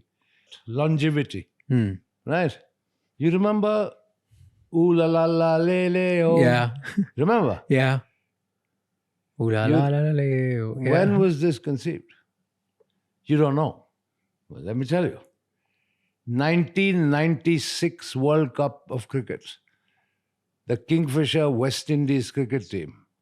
Now, back in 1996, I put the Kingfisher logo on the West Indies, not Indian, cricket team. Okay? And because why? The personalities of the West Indian cricketers, fun, dancing, music, their entire swagger, that suited the Kingfisher brand. That was when the jingle was conceived, which lives on till today in 2025. Yeah. Wow. It was conceived before I was born. And I still remember it. So you have been king of marketing. You have done so many marketing gigs, right? Was the Formula One also a marketing stint for Kingfisher? See, I told you earlier that I've always had racing in my blood. I've always loved racing cars. I was then involved with the motorsports clubs in India. I was chairman of the Federation of Motorsports Clubs of India for many years. And the job of the Federation was basically to promote motorsports in India. Now, for anybody who is into motor racing, the absolute pinnacle of motorsport in the world is Formula One. Right? Now, what is Formula One all around? The image of Formula One, big box, glamour, seriously competitive racing divided by hundredths of a second, full of excitement, etc., etc., etc. All the attributes I have employed in different ways for my brands. And plus being a motor racing enthusiast, right? It was a dream to have a team on the F1 grid. So when the opportunity presented itself, I did it. Right? I did it. Now, I named it Force India. I could have easily named it Mallya Formula One, like Williams Formula One, for instance. Right? Why did you keep Force One? Because I wanted the Indian flag to be on the grid. I wanted the world to know that the team with roots in India of all countries was at the pinnacle of motorsport. And that is why I called it Force India. And I had the tricolor on the car. Of course, I also used the platform to advertise my brands. Yeah. Okay, including Royal Challenge, whiskey, White and Mackay, which we owned at that time, Kingfisher, then the airline. So the car, the livery of the car and all the merchandise around Formula One had a lot of our brands on it for promotional purposes. But the core reason was to put an Indian Formula One team on the grid. But you invested quite a lot of money on it, right? Sure I did. I mean, Formula One's not cheap. Do you think that was a bad decision? No, in hindsight, I wouldn't do anything different. Why not? Why not? Because you had to sell it, right? And I think a lot of accusations are for the same brand. Whose accusations about what? That you use Kingfisher money for Formula One and nobody talks about it. Nobody talks about that. Have you spoken about it before and still people don't? Never. Why should I? As I told you, I don't want to waste my time correcting the barrage of narratives coming from legacy media. But then you sold Force One. Yes, Force One became Racing Point. Yes, And you Racing sold it to Point Lawrence now Stroll, right? is Aston Martin Formula One. Yeah. Why did you sell it to Lawrence? I had to at that time because of my worldwide freezing orders and the troubles that Sahara was going through and so on and so forth. So, at the end of the day, I would have definitely kept it, but it was not to be. So fine, you move on in life. But I had 10 years of the Indian flag on the Formula One grid. Talking about another marketing stint, because there was cricket, there was Formula One, there was Kingfisher calendar. It was so highly talked about. What was the story behind Kingfisher calendar? Atul Kasbekar came to me and said, fine, let's, there's a Pirelli calendar. Why can't we create a similar property for Kingfisher? Absolutely. And so we said, fine, we'll have the Kingfisher swimsuit calendar. We couldn't go sort of kind of all the way that Pirelli might have been able to, given the social considerations in India and so on and so forth. But I think we produced a product that everybody demanded. I mean, even today, I get SMSs from people, where's my calendar? So it was highly sought after. And once again, we had events around it. We had the national hunt for the Kingfisher girl. That was national. So we broad-based it. And we chose models through a national hunt. And then, of course, we'd have events around the calendar, shooting the calendar, and then launching the calendar, all of which was consistent with the brand positioning and marketing strategy of Kingfisher. And why do you think that girls who became or who landed on the calendar, their careers skyrocketed? Well, because we chose the right girls. I mean, whether it was Deepika Padukone, whether it was Katrina Kaif, I mean, we had all the heroines and the stars on the calendar in their younger days. But they were not stars back then. No, They were became not, but after. we picked well. We picked the right talent. Did you also help them after the calendar, or it was just the engagement was They only till then? came with the calendar, and that was it. I did it because it was a fantastic marketing tool. Didn't bring anything to me personally, but it did wonders for the brand. The same thing with the McDowell marketing campaigns, right? Okay. Talking about fast cars, I've always been passionate about cars. Right? And I have owned good cars, but not a fleet of them. In India, I had a couple of Mercedes cars, one Rolls-Royce and one Maybach. That was it. That was all I possessed. But you have one of the largest car collections of vintage cars and stuff, right? Now we're talking about vintage cars, which is a totally different ballgame. Because of our nationwide presence on the ground, I told my people, look for vintage cars because they were hugely neglected.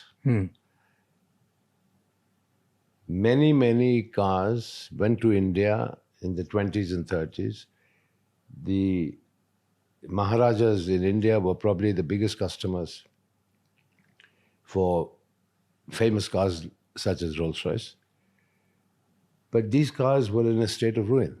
Given my inherent interest in cars, I said I want to collect these and restore them, which I did. I mean, in those days, I have bought a Rolls-Royce for 50,000 rupees with a tree growing through it in somebody's backyard, deep in Telangana. I have bought cars that have been rusted, parts missing, etc., etc., etc., all of which I lovingly restored over a period of time. That is my passion for cars. And those cars still exist. Of course, you can't export them because that's a Government of India policy. So they are in India. Tell me about the top 3 cars which you absolutely loved out of your collection from the vintage cars back then which you owned, maybe in England or in India or anywhere. In India, I had, I think it's 1931 PS Arrow, which is a fantastic American car, and which I took to Singapore. I entered Singapore to Malaysia rally and won it. And very proudly flew back on an Air India flight with a big trophy in my hand. That was one of my favorite cars.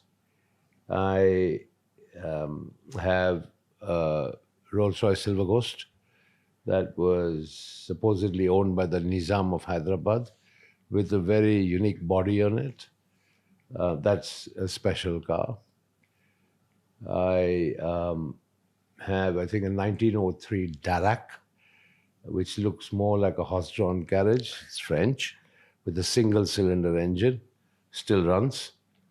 So yeah, these were some of the unique ones which were personal favorites, let's put it that way. What's the most ridiculously expensive thing you've bought in your life? I mean, it depends what. I mean, You're talking about a car, you're talking about painting, you're talking about property. Give me example of one each. No, I mean, look, I have a family trust set up by my father that, has acquired various properties in different parts of the world. The media said I had over 20 properties, probably one in each country I went to, which is, once again, a hugely erroneous exaggeration. Yeah, sure, I have properties in England, properties in America, where my kids live. I had a lovely property in France, which you rightly pointed out, owned through Gizmo, which is a holding company. And then when I had the big brewery business in South Africa, we had a home in Cape Town, which was sold when the business was sold because I had no reason to keep going there. That's about it. And you talk about one of your houses, which was very spoken about, actually two of them. Yeah. One is that big bungalow, which is in India at the Kingfisher That's in Tower. Bangalore. Bangalore. It What was the started, intent? It started off as a joke. Okay. What story behind the it? brewery house, which is the bungalow, was on that piece of land for over 100 years. That's where I grew up. In that bungalow? Yeah, that's where my father lived. And so when these developers came and asked me that land should be developed and that it would be very beneficial for the company and that there was a huge profit potential, I said, I should put the company first and unlock the value and the potential rather than be selfish and say, no, I'm not moving. So in a joking way, I said to Irfan Razak of Prestige, very dear friend of mine, top man, I said, Irfan bhai, if you lift this building and put it on top of the tower you want to build, I'll agree. He said, okay, that's what we'll deliver. That's what they did.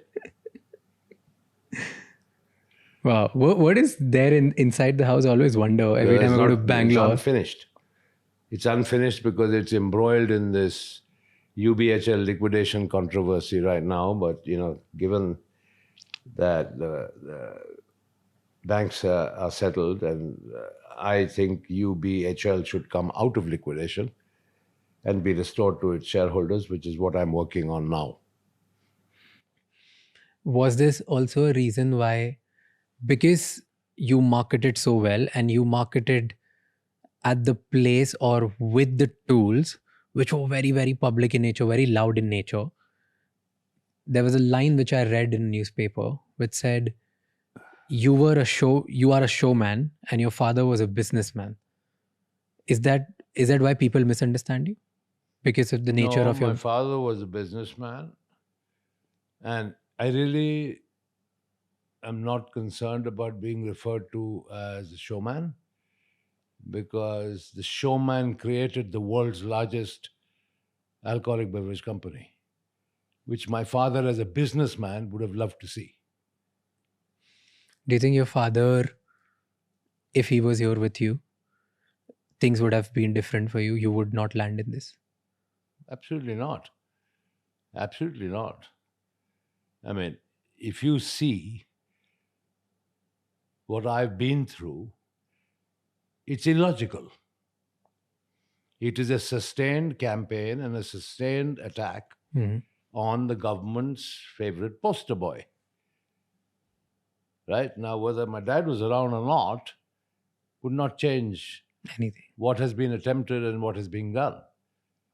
Till now, the government officially recognizing and admitting that 14,100 crores has been recovered. Okay, let's go to a point where, when we were talking about earlier, about the Kingfisher turmoil, you said you went to the FM back then, which was Pranav Mukherjee sir. what happened after that meeting? He said that banks will support you. Yeah. Is that the reason why a government bank supported you? This was not one government bank, it was a group of about 15 or 16 government banks. Kingfisher Airlines never borrowed any money from State Bank of India. Just to set the record straight. Okay. State Bank of India was a lender to Deccan. When Kingfisher and Deccan merged, State Bank of India became a lender to Kingfisher Airlines. But it started with Deccan. So like that, there were a group of banks from whom Kingfisher had borrowed money, a group of banks from whom Deccan had borrowed money, and then they got combined into one entity when Deccan and Kingfisher merged. Right? Yes, there were times when the sort of support from the finance minister at that time meant that, when I presented to various banks, including State Bank, that, the airline needed money, they would recognize our financial needs, appraise them correctly through State Bank of India capital markets, and then sanction loans, even though the credit worthiness of Kingfisher Airlines may have been short of norms. To that extent, I'm grateful, yes. But then, I did my bit as well. I put in 3,000 crores of UB Group's money into Kingfisher Airlines. You're talking to me about allegations of siphoning.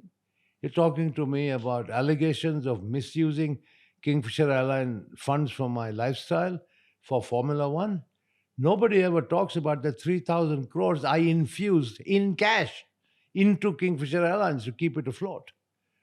My good friend and, probably the most successful lady entrepreneur I've known, she's like a sister to me, Kiran Mazumdar, has often said publicly that Vijay put everything on the line for Kingfisher.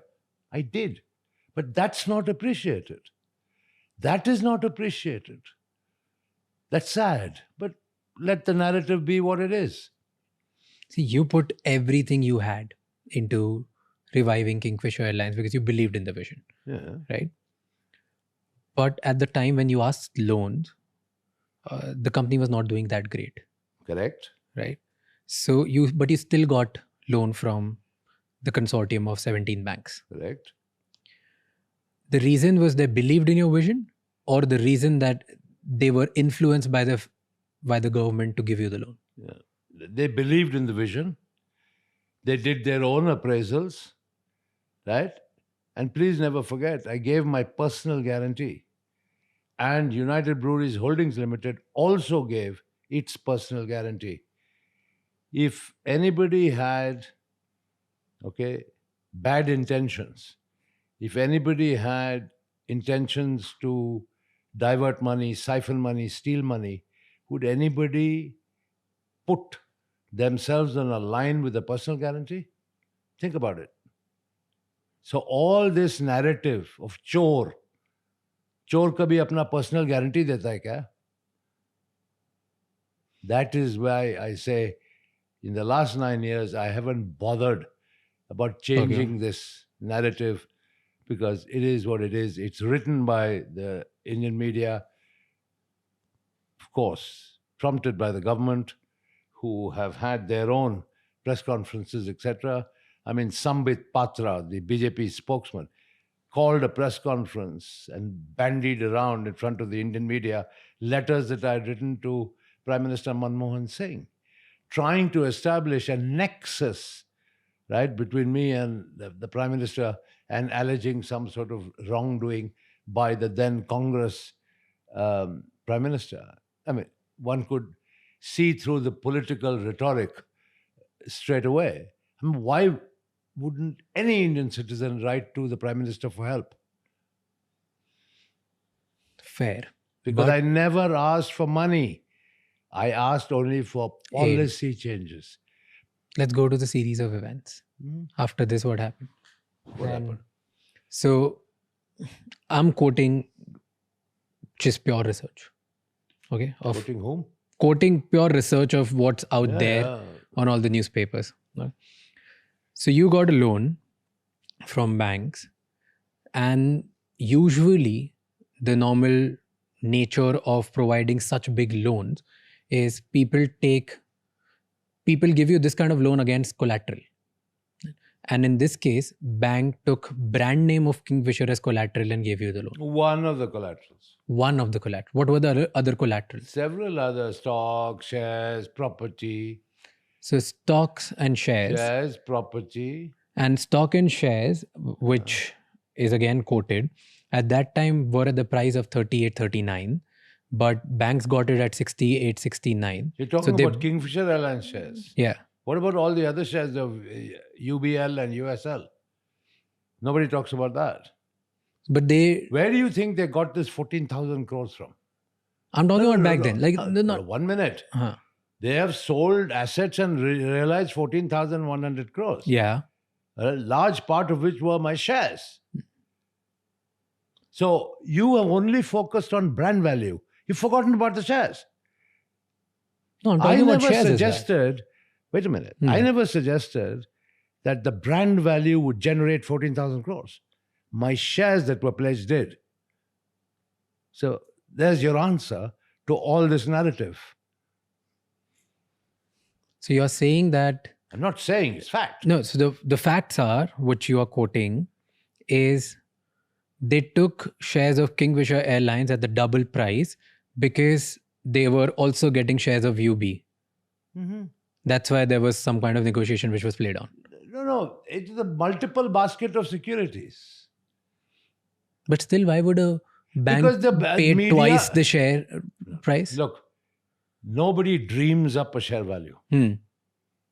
Okay, there were professional merchant bankers, including State Bank of India capital markets involved.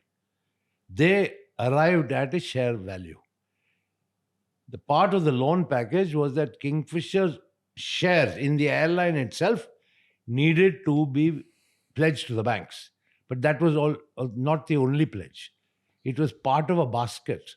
But then the media chose to focus only on that. So I would like to ask the legacy media, where did the 14,000 crores come from? But you made such a hullabaloo about share price of Kingfisher Airlines.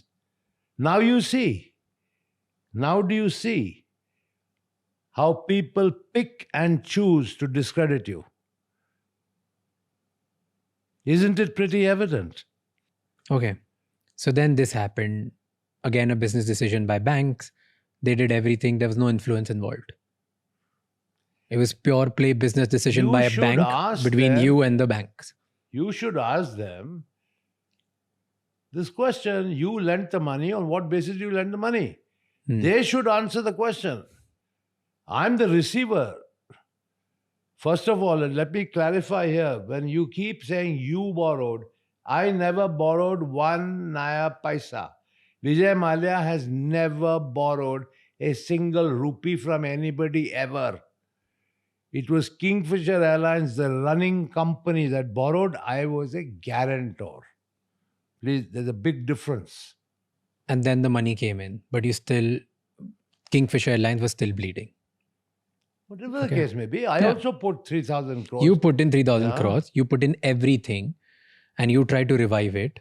Yeah. And then one series of events happened where there was a non-payment of the oil bills, and that's why the oil companies started asking you for advance money, and that shaked you a little bit more.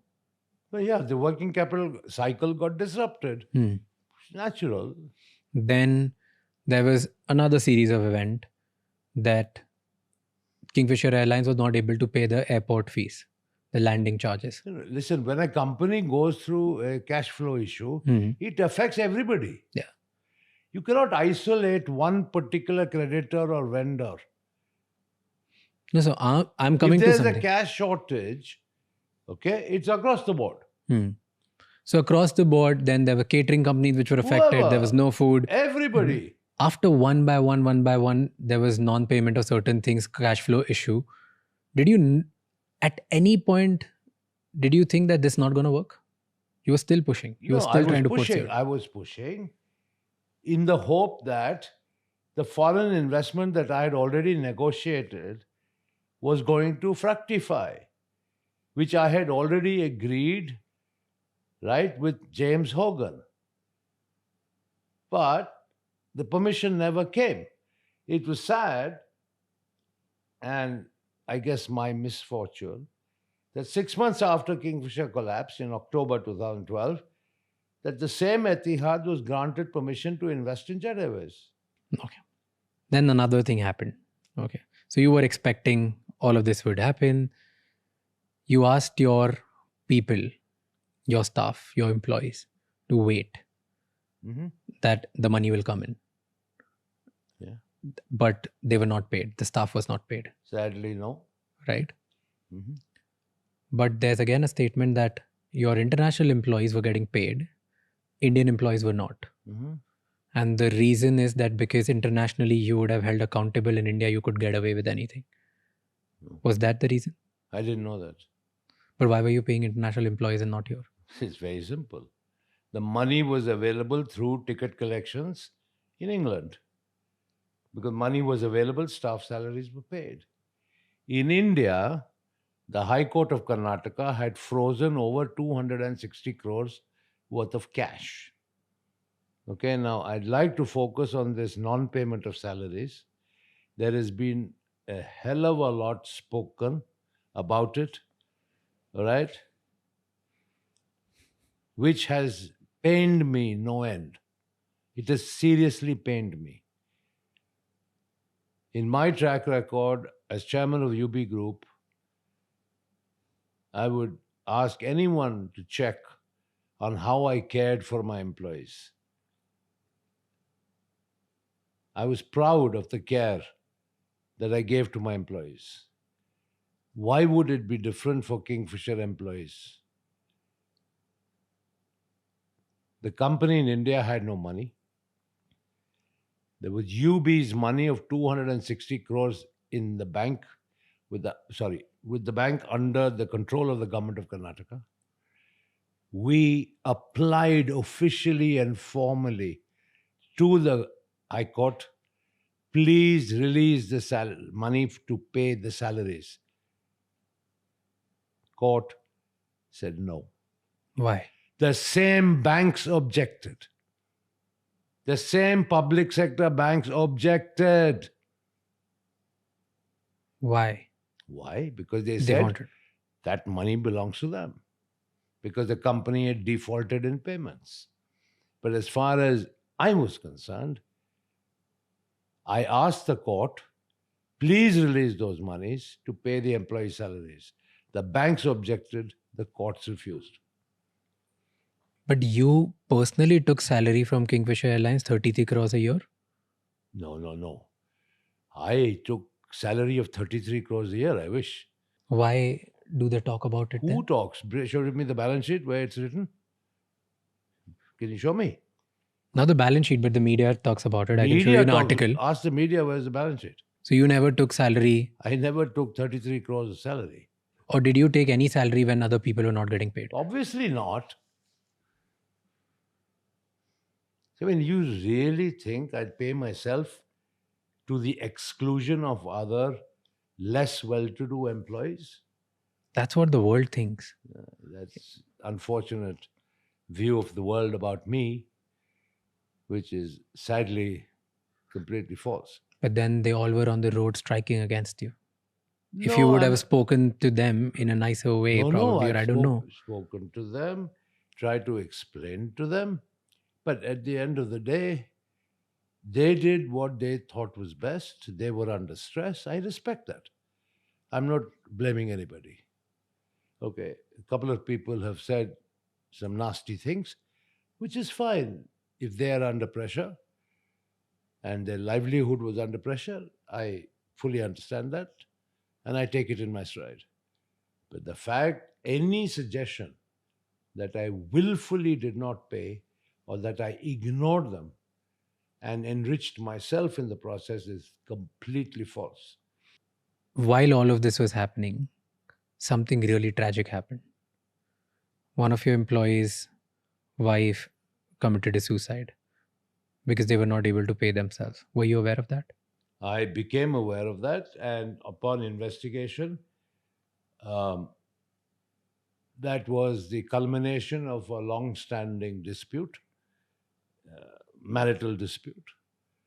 It was convenient to blame it on Kingfisher Airlines and non-payment of salaries. Once again, when people are under stress and under unpleasant circumstances, I don't want to comment on it in an unsavory way. It would not be right on my part.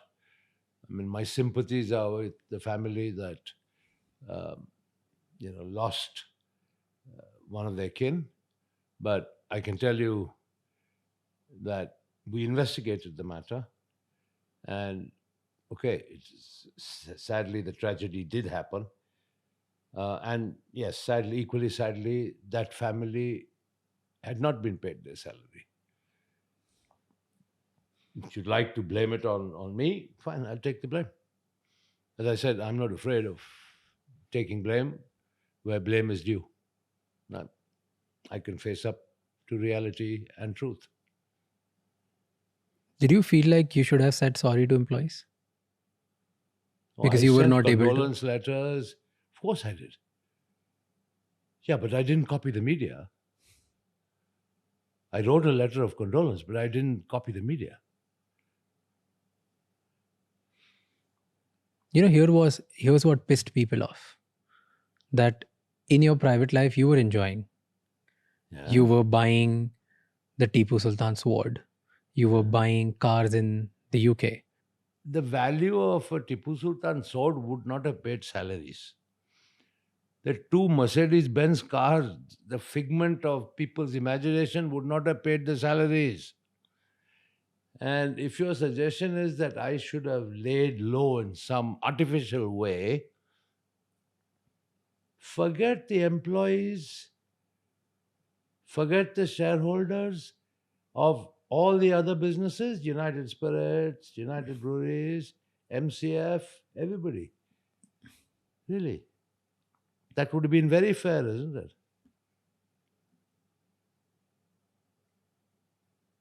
And behave in a manner where my only asset and liability in life was Kingfisher Airlines. I had nothing else. That's the way I should have behaved, right? What about the salaries of the other employees of the other group companies? What about the shareholders of those companies? What about the future of those companies and the management of those companies? So sadly, if one company fails, is it your suggestion that the whole group must fail? No, definitely not. Okay. Everybody loves to talk about the failure of Kingfisher Airlines, and of course, pin me, the blame on me personally. Forget about everything else. It is Vijay Mallya's failure, Vijay Mallya ka chori, Vijay Mallya ka fraud. Everything is Vijay Mallya, fine. What about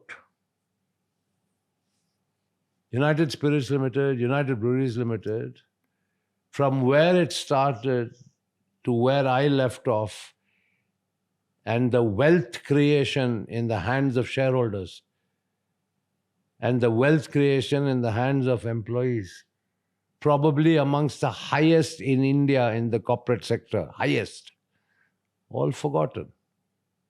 Nobody even refers to it. Kingfisher Airlines, Mallya, Thoko Saleko. That's it. The narrative begins there, ends there. Do you think if you would have done things differently, probably this side of you would have been more celebrated than the side which has gotten... Once the media started, beginning with one particular channel whose anchor is known, right, to shout the house down, right? What did I start by saying? Vijay Mallya, I want to see you eating jail food. Vijay Mallya, I want to see you in jail clothes, etc., etc. Started from there. Everybody had to jump on the bandwagon. I think in the same time, because we're talking about events, somebody mentioned that you took out 35 million euros and invested in buying properties in France. Rubbish. With some dummy company called, I think, Gizmo Holding or something like that. Tell me, if I had siphoned Kingfisher Airlines money to such an extent, as people suggest, how would the airline run?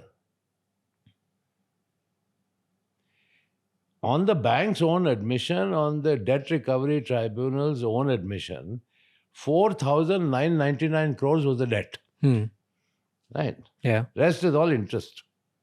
ठीक है ना? The suggestions are that I have stolen or misused most of that or all of it. How would the airline fly?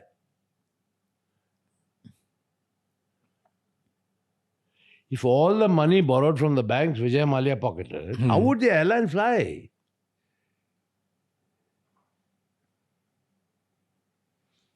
See, so all these allegations and false narratives being painted by people, if you analyze them, they make no sense.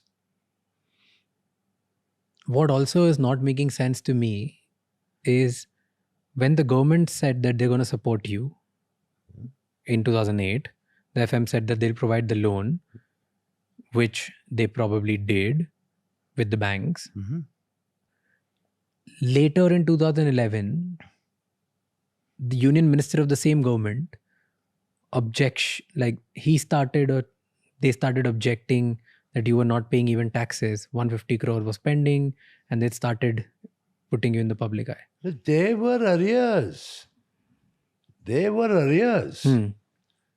Nobody is disputing that. But compare my arrears with Air India's arrears. Air India's arrears were probably 10 times that of Kingfisher Airlines.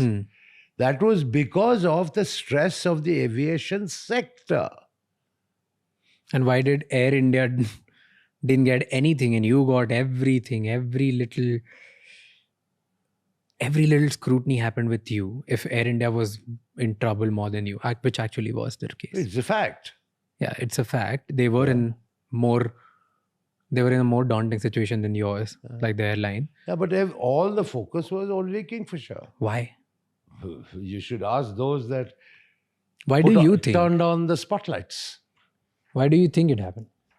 Like clearly combination of animosity, jealousy, whole bunch of factors. And, once again, unproductive things to think about. In life, think positive. Come on, it costed you a whole life in India. You must have thought about it hundreds of times. No, I'm not. In any case, since 1988, I've been going to India for less than 180 days in a year. All my 3 children are American citizens. All have lived outside India, never in India. My mother has been in this country for over 30 years. What do I go back to? Of course, I will get the most ceremonial welcome by the Indian media. Of course, sure I will. My goodness, it will be headlines of every single newspaper. Okay, so 2012, the airline got suspended. Non-payment of multiple things, working capital, cash flow, everything got really, really bad for you. Right? And then the big bash happened, the birthday party, which is often talked about in 2015. Go ahead. What happened between 2012 and 2015 with this case? What happened? I'm asking you, what happened during? What happened? Did everybody forgot? What?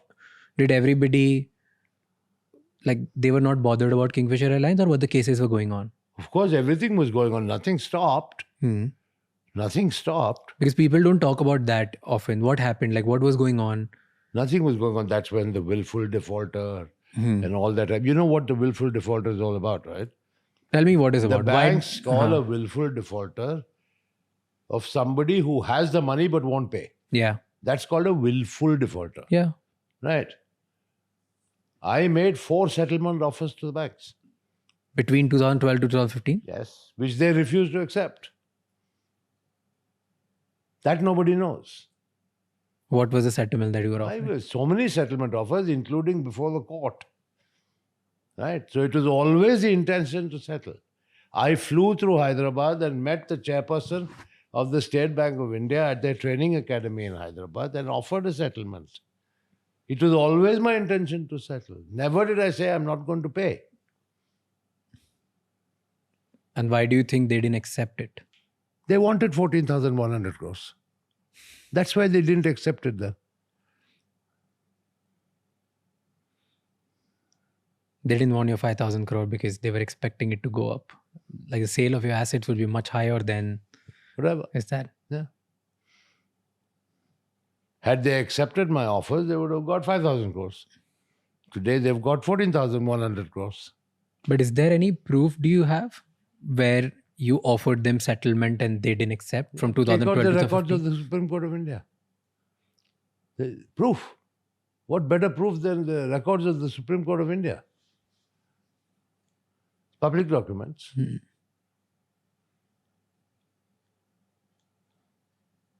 So let's say you offered, Yeah. nothing happened. Nobody, not even a needle moved. It just kept going on. It kept getting worse. And you knew this trouble was going on. And in 2015, apparently, according to the media, this is where things went down, where you had a grand birthday party, your 60th birthday party, 18 December 2015, right? Correct? What happened in that party? Nothing. It was a party that, normal party that I had. And I've had so many of them over the years. Do you think you shouldn't have done that party or made it so public? But why? Why? Because the whole narrative is against you. You spending, see, this is what a common person would think. If I was a Kingfisher employee and I've not gotten paid for XYZ reason, for let's say economic factors, business model, whatever, XYZ reason, I'm not getting paid. My livelihood was dependent on this. And then I see the promoter of my company spending millions of dollars or Enrique Iglesias to perform for his birthday party. I would get enraged. I want to, as an employee at that point, if I've not gotten paid, I don't understand that there are 50 businesses that you have built.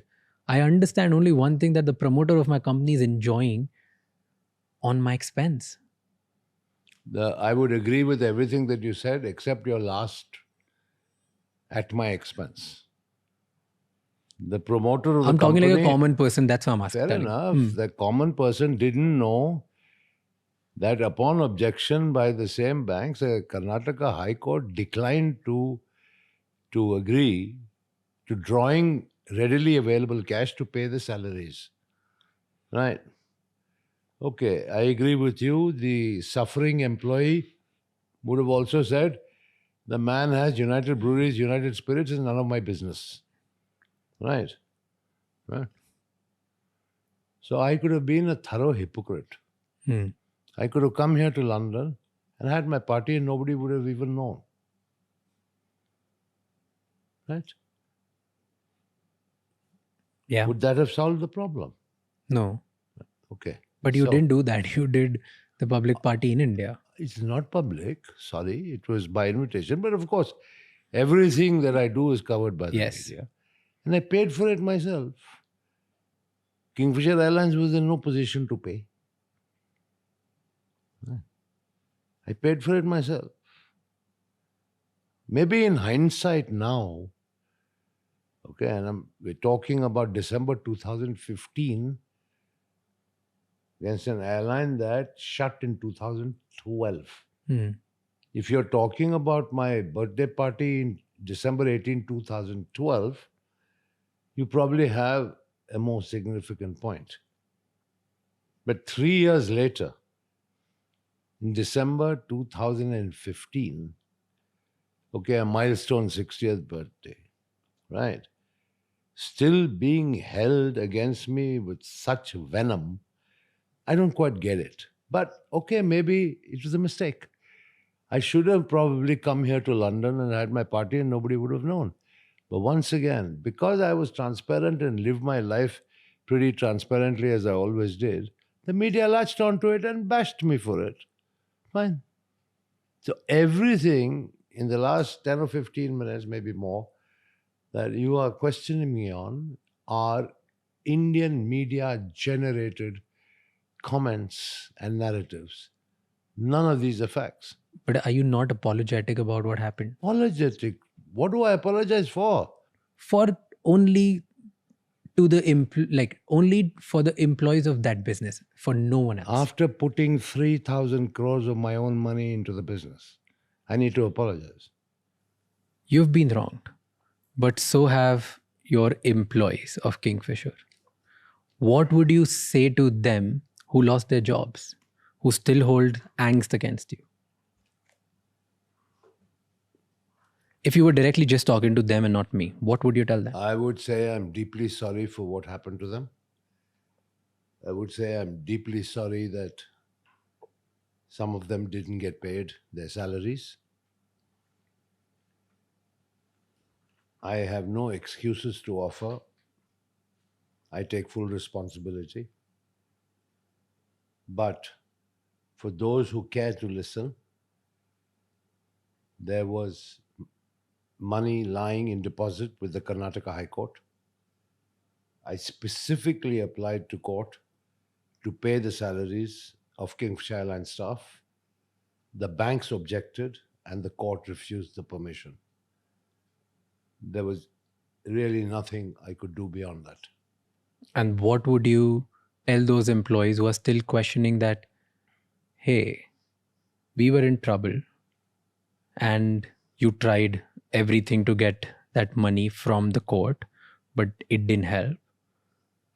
Then why did you go out and party like a king on your 60th birthday when we were suffering? We need to look at the timeline here. Kingfisher Airlines shut down in 2012. My 60th birthday was in December 2015. Right? There was nothing I could do in the interim to find money to pay the staff in particular, because any money that could have been infused theoretically would have been taken by the banks because all the assets were frozen. Did your legal advise you not to pay? Absolutely not. I told my legal advisors to find every single avenue to pay. And it didn't work. They couldn't find a way. But ultimately, because of the freezing, all the money was lying under the control of the court, so we couldn't touch the money. And every penny that you would have infused just for their intention to pay your employees would have still gotten frozen. You see, the court order did not differentiate between employees and general corporate purposes. Mm-hmm. Any money in the account of the airline was frozen. Frozen by the banks, frozen by tax department, frozen by service tax. Everything was frozen. The chunk of available cash was with the court, and that was actually cash of UBHL, not Kingfisher Airlines cash, of United Breweries Holdings Limited, one of the co-guarantors. UBHL said, we want to pay Kingfisher Airlines staff salaries. Please allow us. The banks objected, and the court did not give permission. That is fact. I would feel very sad if somebody said I had no intention to pay or that I ignored to make the efforts. I made every single effort I could. Do you ever feel sorry that you couldn't do anything to give money to the employees? Obviously, but are you suggesting that I'm not sorry for what happened to Kingfisher and the collateral damage that was caused to everybody? I'm asking you, are you? I said I was very sad about the fact that You were sad, but were you failed. sorry about it? Sorry. I apologize publicly to everyone for the failure of Kingfisher Airlines. Till today, I'm willing to apologize. I did my very best. I tried very, very hard. I put in my money, blood, sweat, and tears. It didn't work. Sadly, it didn't work. I'm very sorry. At the end of the day, frankly, It's what I think of myself when I look at myself in the mirror in the morning. Have you done good or have you not done good? Are you a success or are you a failure? What is the answer? I'm a big failure according to Indians. Fine, I'm a big failure. But when I look at myself in the mirror, I don't see failure. But does it bother you? Who created 1.75 lakh crore of market cap in the alcoholic business? Who created it? Even after creating such a behemoth, people think you're a failed business owner. Fair enough. So let Does them it think. bother you? And who made Kingfisher Airlines so public? Who made it? Damania Airways started and failed. East-West Airlines started and failed. Right? Jet Airways eventually failed. Right? Modi Luft started and failed. Right? Paramount started and failed. You read about them? Only Kingfisher and Mallya. Is that not a targeted attack? Because here's what got crafted after it. Who crafted it? I'll tell you. I'll come to that. Tell me. Then, So tell me, what about all these other aviation failures? see, nobody cares about them because nobody was as public as you. So now we're talking that I pay the price for my own public image. And the fact that you left the country. Which is another. Yeah. So I'll come to the series of events of these, both of them. No problem. Okay. So 2015, December, this happened. Before that, CBI started investigating you. And I appeared before the CBI 4 times. And CBI concluded their case that they found you siphoning the money. Was that the thing? Completely false. Okay. There is no allegation of money siphoning by CBI. What did CBI conclude? Nothing. That I spent on a private jet, which was Kingfisher Airlines' own asset, Yeah. that I misrepresented to IDBI while taking the loan. What did you misrepresent? That I misrepresented. You asked me a question about brand valuation, right? So one of the allegations is brand valuation. Was it also bizarre? Like IDBI gave you loan in just 2 days, and on Sunday you got the money transferred in your bank. Yeah, but then that was a short-term loan. Okay. They got the money back and then they participated in the consortium lending. Okay. Yeah. So, but there is no allegation of siphoning money. None. Zero. So it was misrepresentation Yeah, that's and it. using that money or using the Kingfisher loan proceedings to buy a private jet. Not private jet was owned by Kingfisher Airlines. The Kingfisher Airlines own asset. They said I misused it. I misused it for personal trips. Did you? I think if you see the line of private jets starting from Mr. Ambani's in Bombay Airport and ask them who uses your jets, you'll get the answer. Come on, deflecting is not a right It's way not of deflecting. answering. I'm asking you, What? did you misuse it? What is misuse? I don't know. Whatever they're quoting, do you agree with it or no? So you agree with the CBI? No, I'm asking you, do you agree with it or no? I am Obviously, not agreeing I with don't anything. agree with it. Obviously, I don't agree with it. You used it for business purposes only. What do you mean business purposes? If I had to fly on holiday, I'd say, private jet, आप खड़ा रहो इधर, मैं जा रहा हूँ Air India से. That's what CBI had problem with. Is that the case? Yes. That yeah. you took the... Come on, that would not only be the case. Huh? That would be a part of your case. Let's say But using... this is what I'm saying. The principal one was misrepresentation. Okay. Yeah. So that is first. that's it. Misrepresentation. And because of this, they issued an LOC. They issued LOC, right? Lookout circular to the immigration office that Vijay Mallya should not leave the country. No, I'm not aware of any of that. Okay. Because then there was a public issuance against in 2015 where the LOC which was issued for you had few words changed. I know nothing about this. Okay, so there was, and this I'm quoting from again another article where I can show you the article. Yeah, where it's I've never heard of this before. okay. So the article said that you met with someone really powerful, and after that, in just few months, the lookout circular got changed, and the lookout circular changed into okay. Next time to the immigration officers, that if Vijay Mallya comes to the airport and want to leave the country, you need to inform us where is he going and for what purposes. You don't need to stop him. But earlier, the CBI put out a lookout notice that you should not allow Vijay Mallya to leave the country. And this change was made in 2015. I know nothing about this. This is the first time you are informing me. I went in and out multiple times. During the entire tenure. Never a problem at all. And what you're telling me now is news to me. I've Wow. never known of a LOC issued or any other form of notice. The change happened on 24th November 2015. Just few words. No.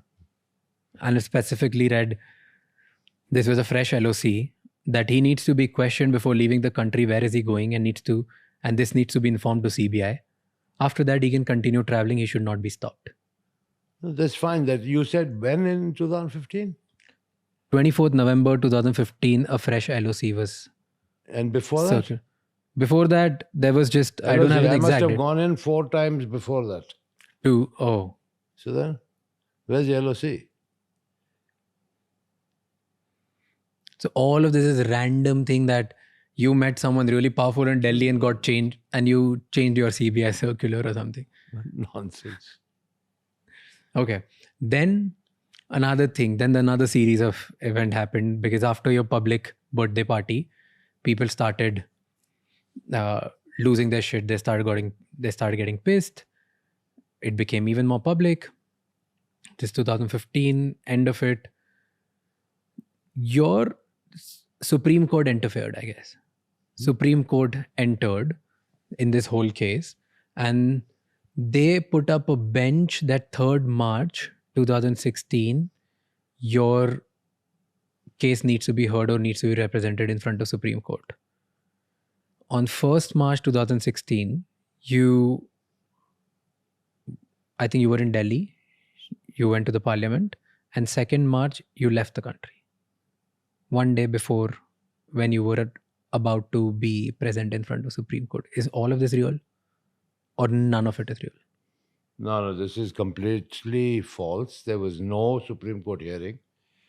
I was not summoned to court. I'm not aware of any court hearing. I told the finance minister, Arun Jaitley, before leaving for the airport.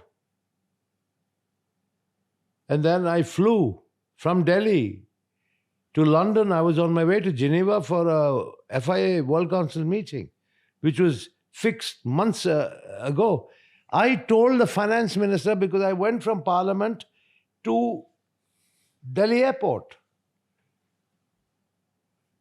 When this news hit the media,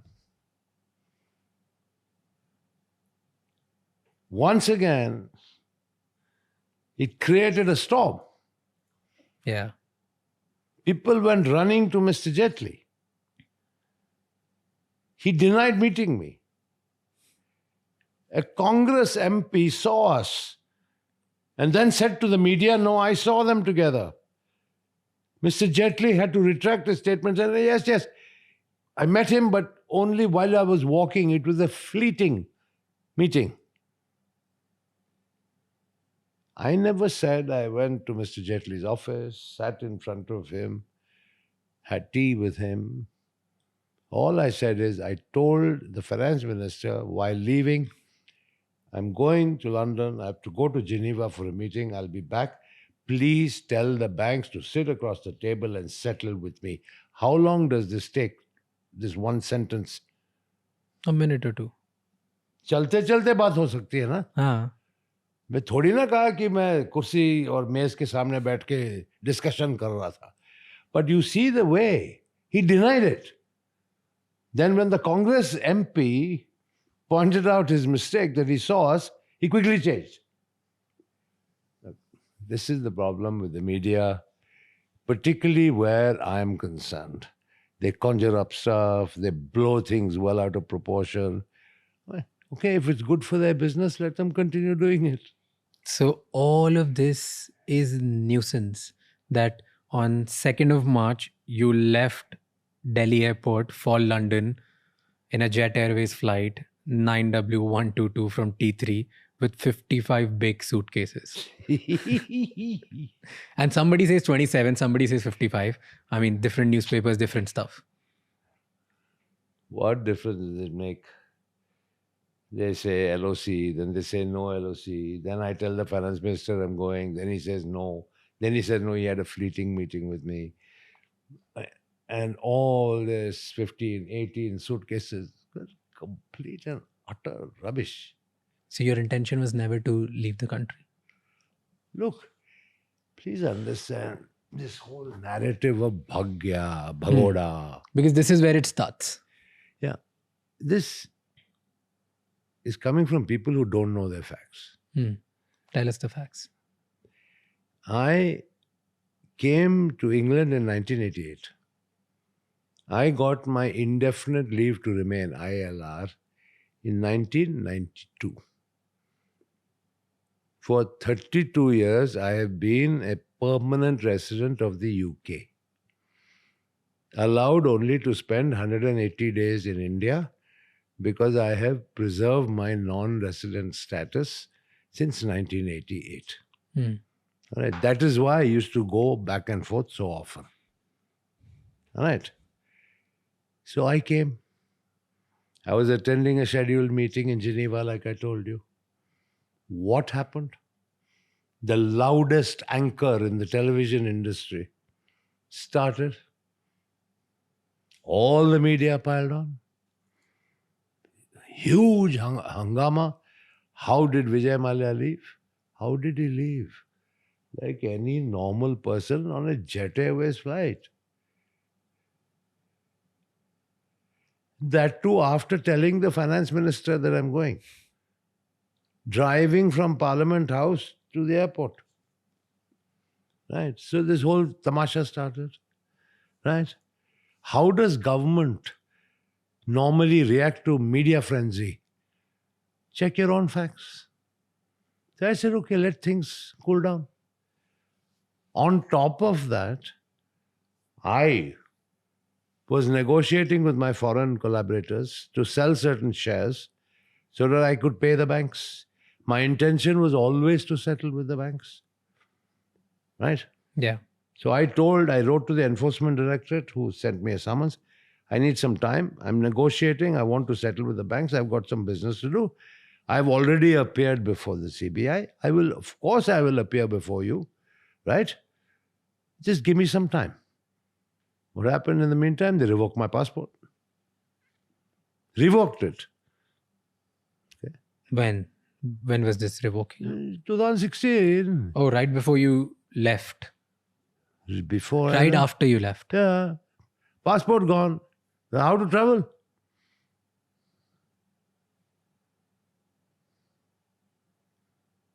So you got stuck because they revoked your passport. Then- Your intention was to come back to country. Many things may have been different, no? But your intention was But always without a passport, where do you go? nowhere. Oh, correct. Because you were a British citizen, Not citizen, permanent resident. permanent resident. I kept my Indian passport because I was a member of parliament, Okay. which I could not be a member of parliament had I not been an Indian citizen. So if your intention was to come back to the country, why didn't people allow you? Look, that you should ask the people. Why should I sit and speculate? But aren't they spending millions of dollars in cases to get your extradition done? Yes, because they have to make a show of things as well, no? Please, let's be very clear. Can somebody from the government say to the public, what crime have I committed for which I must be investigated? Have I stolen money from the banks? You must have a prima facie case that I've stolen. You can't just make it up in your head that I've stolen money from the banks. You need some prima facie evidence. Right? Have I done any money laundering? Have I done any drug smuggling? Have I been involved in any violent crime? What is the allegation against Vijay Mallya? Nobody can have an allegation against Vijay Mallya of dishonesty because I have always been honest and truthful. I have never borrowed and I have never cheated and I never will. But you got this tag of willful defaulter. Willful defaulter is a person who can pay and who doesn't pay. That's a crime. That's a crime. Isn't it? You make up your mind. Then why did you freeze all my assets? You froze my assets in 2016. Right. That's how you've recovered 14,100 crores, right? You can't freeze assets of a person on one hand and call him a chore on the other hand. No? See, they call you willful defaulter because you had money and you didn't pay. And that's why they had to take such a strict action to freeze your assets. If you would have paid earlier, then they would have not done this. But if you're saying that from 2012 to 2015, you have applied multiple times in the court that you want to settle. Yes. Why is all of this happening? I think it's very clear it's also been a part of the media where a particular senior officer of the State Bank of India said to a good friend of mine that as a banker, I would have settled with Vijay a long time ago. But if I do any settlement with him, I'll have the CBI on my neck the very next day.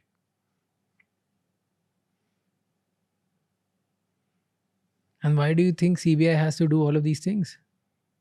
Because technically banks, you're saying banks want 14,000 crores. Isn't the CBI called a caged parrot? But then banks ultimately want 14,000 crore. So they don't want anything to happen. Why would bank want to settle you? Who knows? If you go to the banks today, they may tell you, I owe even more money. Tell me real numbers. Because somewhere it's written 9,000 crore, somewhere it's written... There is no 9,000, that is all imagination. 6203 is the real number. Judgment debt. 6203, 6,203. And you have been vocal about it. I was going through your tweets. Publicly, you have been very vocal about that. Hey, I want to pay, come talk to me. Hey, I want to settle.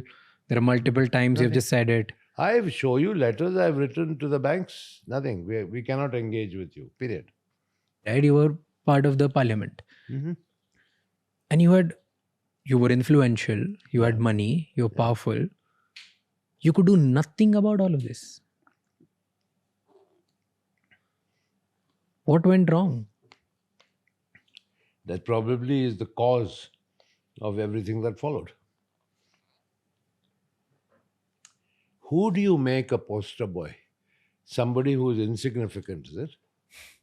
Well, why would if you want to make an example of somebody, who do you make an example of? A visible person or an invisible person? Definitely a visible person. Correct. So there you've got the answer.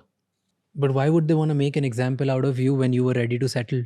It was just a business failure in your terms. It suits you, to reject a settlement offer and to continue to claim that amounts are due to the banks and therefore you're a defaulter and therefore we are going to hound you and chase you.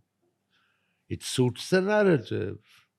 Today in India, business failure means fraud. If purely that line you're talking about, then yes, it's you kept asking me about me. why people tag me willful defaulter, why they accuse me, why the narrative is so negative about me. What happened to poor Naresh Goyal? What happened? India's biggest airline jet collapsed. Naresh Goyal went to jail. Right? What happened to people like Gautam Thapar in Delhi? In jail. Right? So if your business does badly, you're automatically referred to as a fraud. The inference is that you've stolen. In which countries does this happen? The biggest companies in the world fail, right? Are their management, senior management put in jail? Are they accused of fraud? The whole purpose of business is associated with certain risk as well. Yep. Right.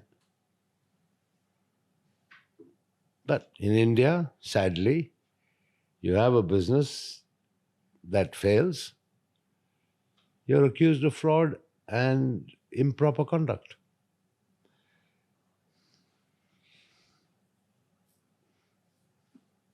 And people say, and the government and the agencies, that your fraud or people whose businesses have failed are fraud because they've taken money from the banks, which is a common taxpayers' money, which is common people's money. So if you take common people's money and you're not able to repay it, then you're considered wrong. But if in your case, if they have actually recovered more than 2.5x of it, or probably somewhere around that number, why are they still behind you? Because as I said, have you ever heard of any bank not rendering an account to a borrower or a guarantor? Despite 15 reminders, the same banks have not given me a statement of account. Not one. Have you ever heard of such conduct anywhere in the world? For the first time, it is through the statement in Parliament of the Finance Minister and the printed report of the Ministry of Finance that they have shown 14,100 crores recovered from me. The government have. The banks have not rendered a statement of account. That is why I have gone to the Karnataka High Court, asking the court to direct the banks to give me a statement of account. That is the pitiful state of affairs. Now let me explain things to you in a summary fashion. In this entire debt of Kingfisher Airlines and the recovery, you have the recovery officer of the Debt Recovery Tribunal. Yeah. The Debt Recovery Tribunal is the one that gave the certificate of debt. They have recovery officers whose job it is to recover against that recovery certificate and inform the tribunal about how much has been recovered. Because when the full amount is recovered, the Debt Recovery Tribunal will issue a discharge certificate that your debt is paid. Second is because the second guarantor, United Breweries Holdings Limited, is in liquidation.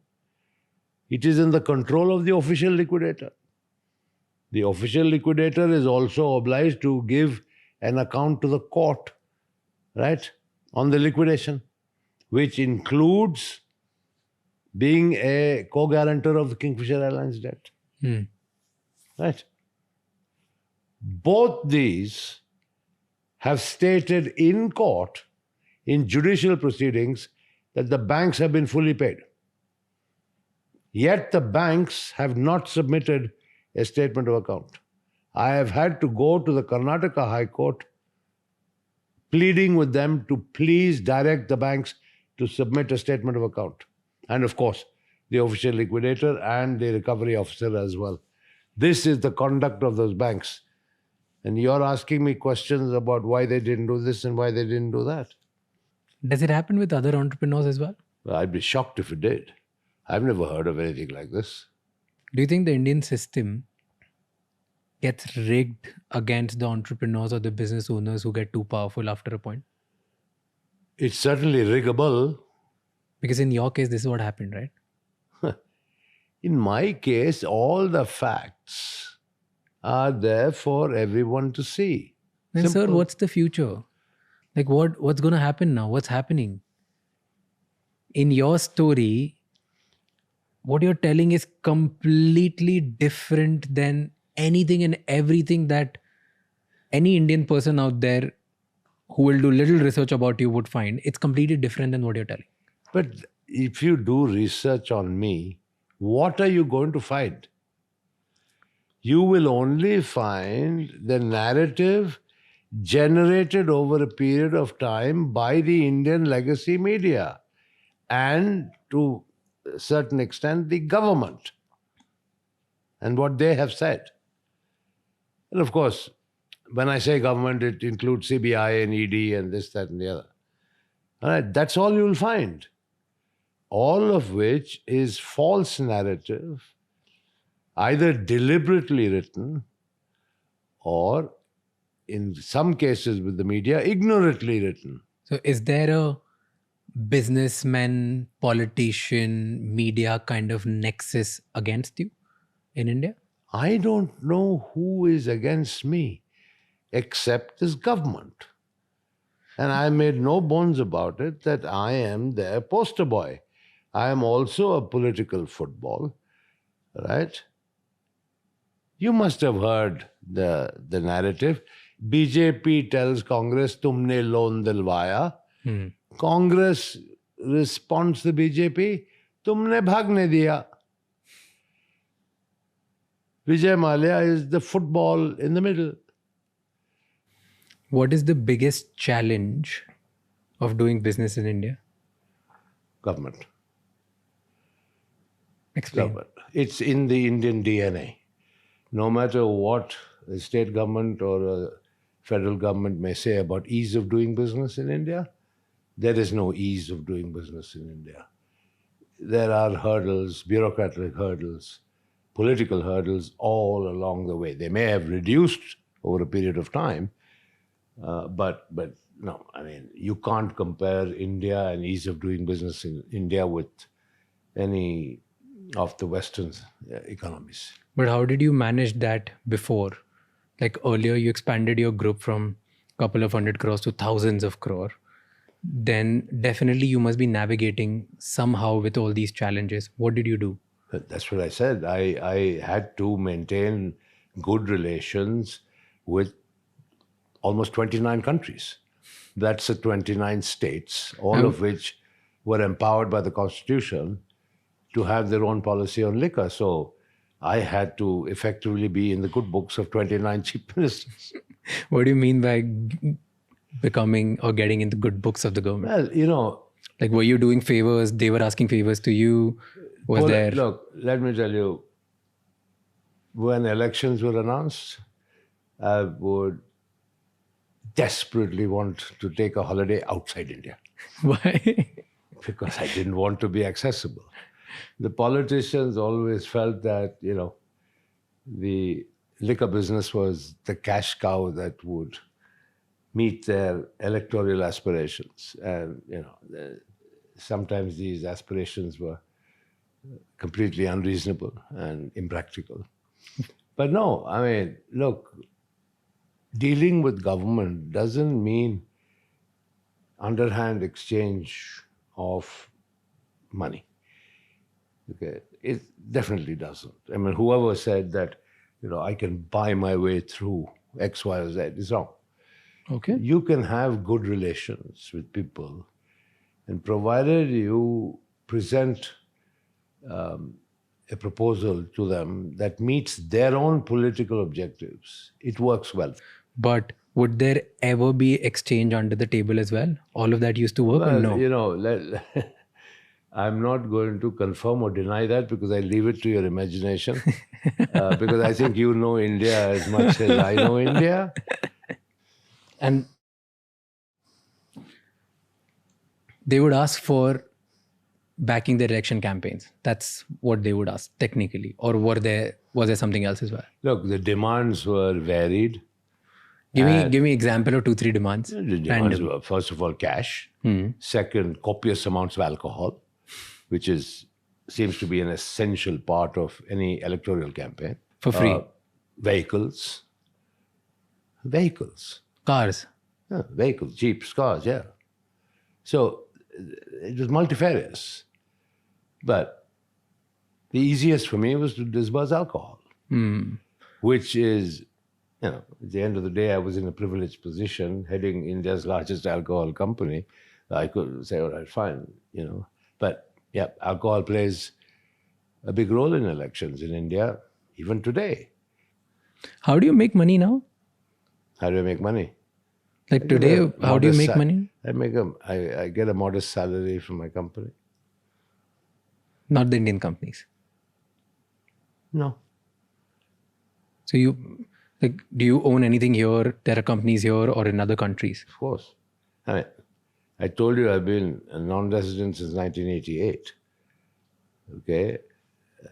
Even though I sold Berger Paints in 1996, I've had several other businesses outside of India for the last 30 years. What was your net worth at peak in India?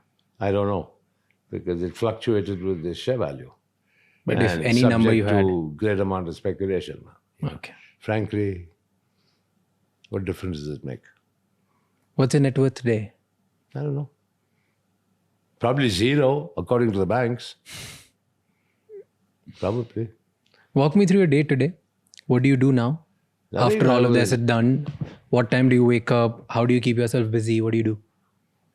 Well, I have 6 dogs. I love them. I love dogs. I play with them. I like to keep abreast of international news.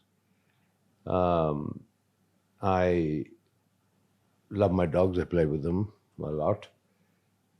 I have a few classic cars, which I like to tinker with. But I have an office on the property next door with my staff. And yeah, as I told you, I have running businesses. And so I keep an eye on them. But sadly, a lot of time is taken on unproductive and very expensive legal matters. Sadly, once again, the banks in India, who are state-owned banks, public sector banks, carried their attack on me here even before the UK courts. So as if Indian legal proceedings were not enough. They even came here. Fine, so I have to defend myself. And the businesses that you run here, they fund the legal fees and everything that you're doing. Yeah. Let's put it this way, there's enough to go around.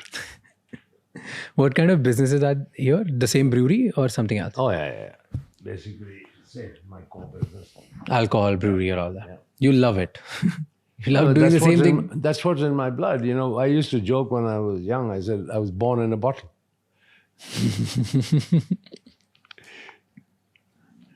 Well, do you feel restricted now? Because you just use word, I was born in a bottle. Do you feel that you have been caged in a bottle again with all these legal matters? Because you don't have a passport. You're a free bird flying around all over the world. Yeah. So now you're stuck here. That freedom went in 2016 when the Indian government revoked my passport.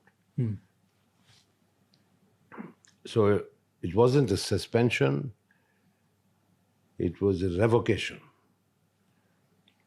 So I knew back then the consequence was no travel, right?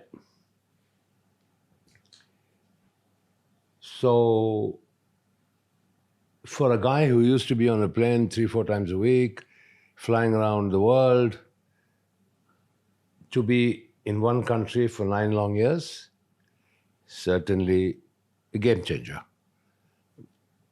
It must be.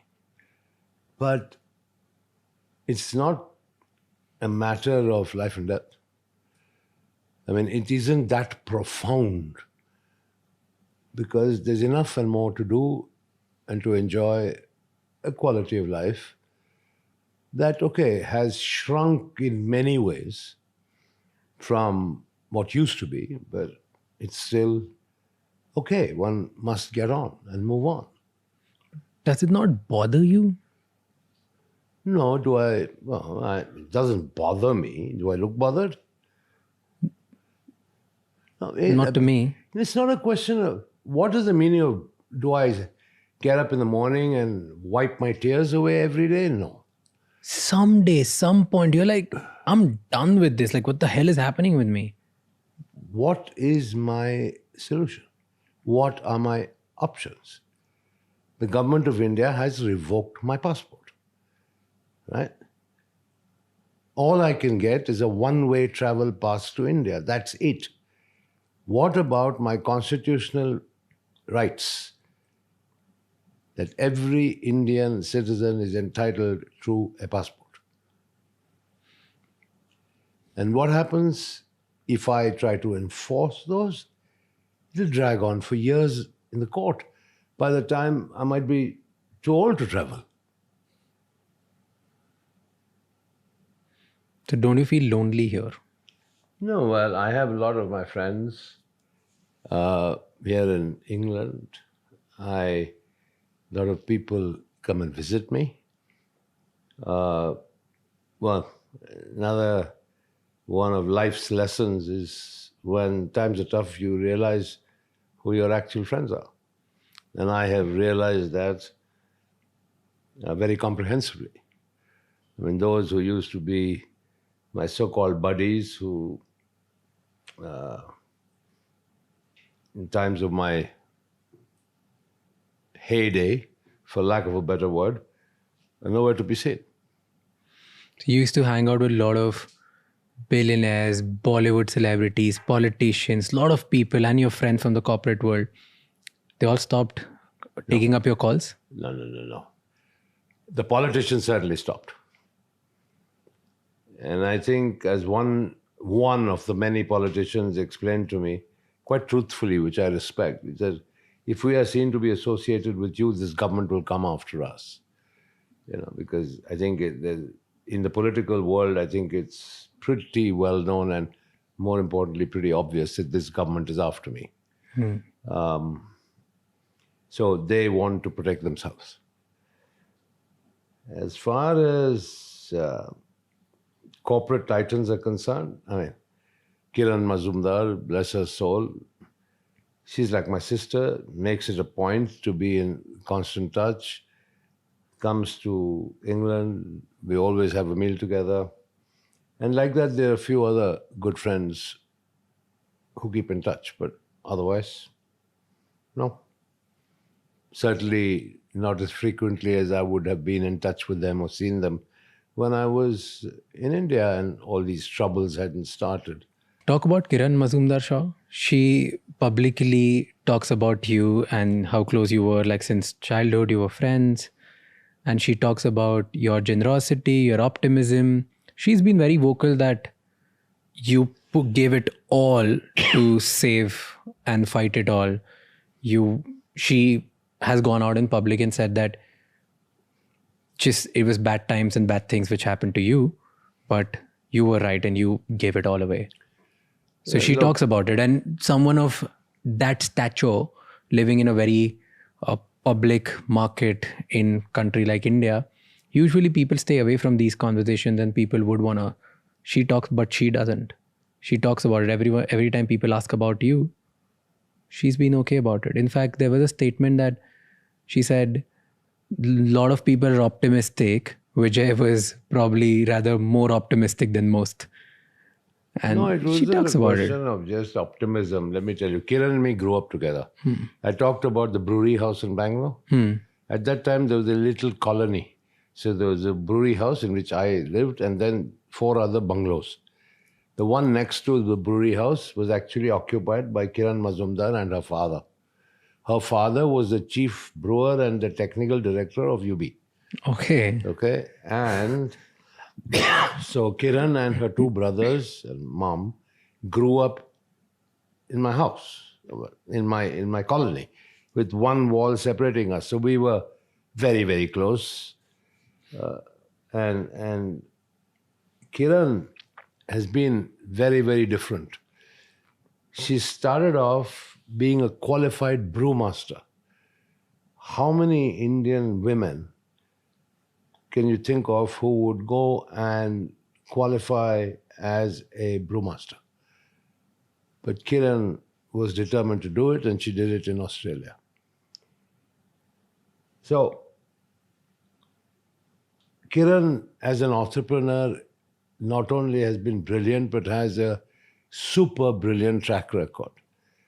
But she's a tough cookie, and she speaks her mind, which is something that people should respect. And being a woman at that. So I'm so grateful for her public support of me. She knows what I went through with Kingfisher Airlines. I used to share it with her all the time. And she knew that I gave it my all. I mean, forget about just putting in 3,000 crores. I mean, every bit of my blood, sweat, and tears went into trying to make Kingfisher Airlines work. Now that she isn't here, you're not there, here you're alone, friends, parties, businesses, that busy, restless life, nothing is there. In 9 years, what was the loneliest day of your life? I always have had something to do. I haven't been sitting alone. I told you, my interests keep me occupied. My pace of life is slowed down dramatically. My pace of life now is probably one of semi-retirement, to be honest. But that's what happens when you reach retirement age, isn't it? So the frenzy of the past doesn't last forever. And I'm in that phase. But I have enough and more interest to keep me occupied. Tell me, what do people misunderstand about you? I don't know what people understand to begin with. Forget about misunderstanding. I mean, people in general, particularly the media, they hate my guts. They don't like the fact that I rarely get flustered. And they try to break me down deliberately, brick by brick. They try very, very hard. But, you know, maybe it's my upbringing in life. Maybe because I started very young. I'm tough. And tough, so I don't get browbeaten. I don't get pushed over. I stand my ground. And the media hate it. They absolutely hate it. So, I've heard all this. Mallya is arrogant. Mallya is a show-off. X, Y, and Z. And the narrative keeps repeating time and time and time again. Because I have never taken out my handkerchief and started weeping in front of them. They would love that. If I did that in front of the legacy media, probably the whole narrative about me would change. But that's not me. Has this become your defense mechanism now?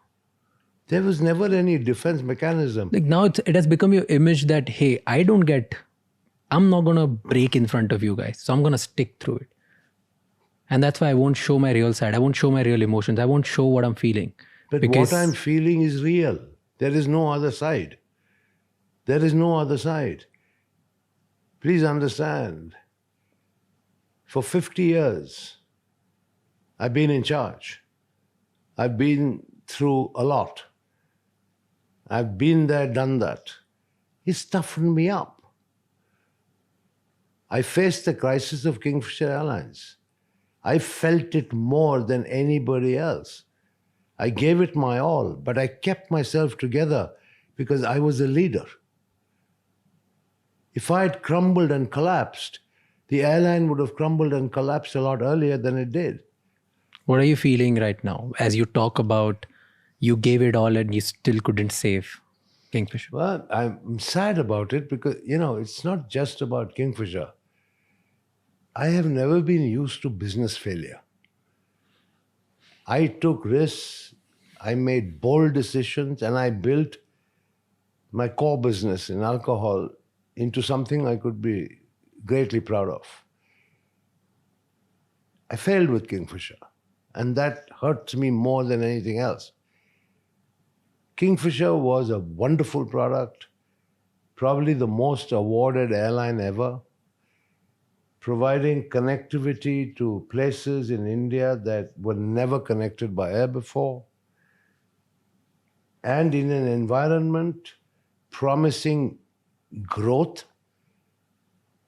Today, India is the biggest single growth market for aviation in the world. Can you imagine if Kingfisher was still flying? It was just circumstances at that particular time, government policies that didn't help, and mounting losses. But I gave it my all. As I told you, quite apart from putting in 3,000 crores cash into Kingfisher Airlines. And the final straw was the refusal to let Etihad invest in Kingfisher. And that was it. I'd run out of options. Can you imagine how I felt? I felt miserable. What's your biggest fear now? My fear? Are you afraid of anything? Well, what can I be afraid of?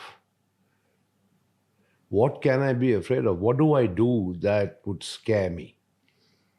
Living a semi-retired life, what can happen that's going to scare me? Extradition? Oh, yeah. Look, if you're talking about the legal issues, there are multiple legal issues, all right, which I will defend before the courts of law, both in this country as well as in India. And any legal case can go either way. You can't sit and predict the outcome. Neither can you celebrate a potential outcome, and neither can you cry about a potential outcome. That's what legal cases are all about. But are you prepared for the worst? Of course, I have to face the worst. I have no qualms or no doubts in my mind that if the worst is what is destined for me, well, that's what's destined for me, and you face it head on. What do you think is worst? What can happen the worst? Oh, what I think is very clear, what the Indian government wants, what many of the Indian media anchors want: jail clothes, jail food, in Tihar or Arthur Road or God knows which jail in India. That's it. And spend the rest of my life behind bars. That's it. Have you ever imagined yourself actually going to jail? Well, if that's what is inevitable, what option do I have? Is it inevitable? Might be. I'm not an astrologer. I'll fight my way in court. Doesn't it scare you? That I lived a king-size life and now I might end up in jail. And yes. That is how I'm going to end my life, like probably. Correct. So I said earlier today, right, 0 to 0. And you're okay with it? What option do I have? Do you ever wake up and think like, shit, why me? What is happening? Because in your head, you're clear and you say that you've not done anything wrong. So do you ever feel like, why the hell me? Maybe that's my destiny. Maybe my stars are misaligned. Do you believe in it? No. I don't believe in astrology, but... Do you believe in God? In God? Very much so. I'm deeply religious. I've gone to most of the temples in India, particularly South India. I've made my modest offerings to various temples. I don't know whether you know, but The Sabrimala temple in Kerala, the entire gold roof was donated by me. Tirupati, Tirumala temple, the entire gold plating of the front of the sanctum was donated by me. I've donated Dwajastambhas in the Subramanya temple and Mokambika temple. So I definitely believe in God.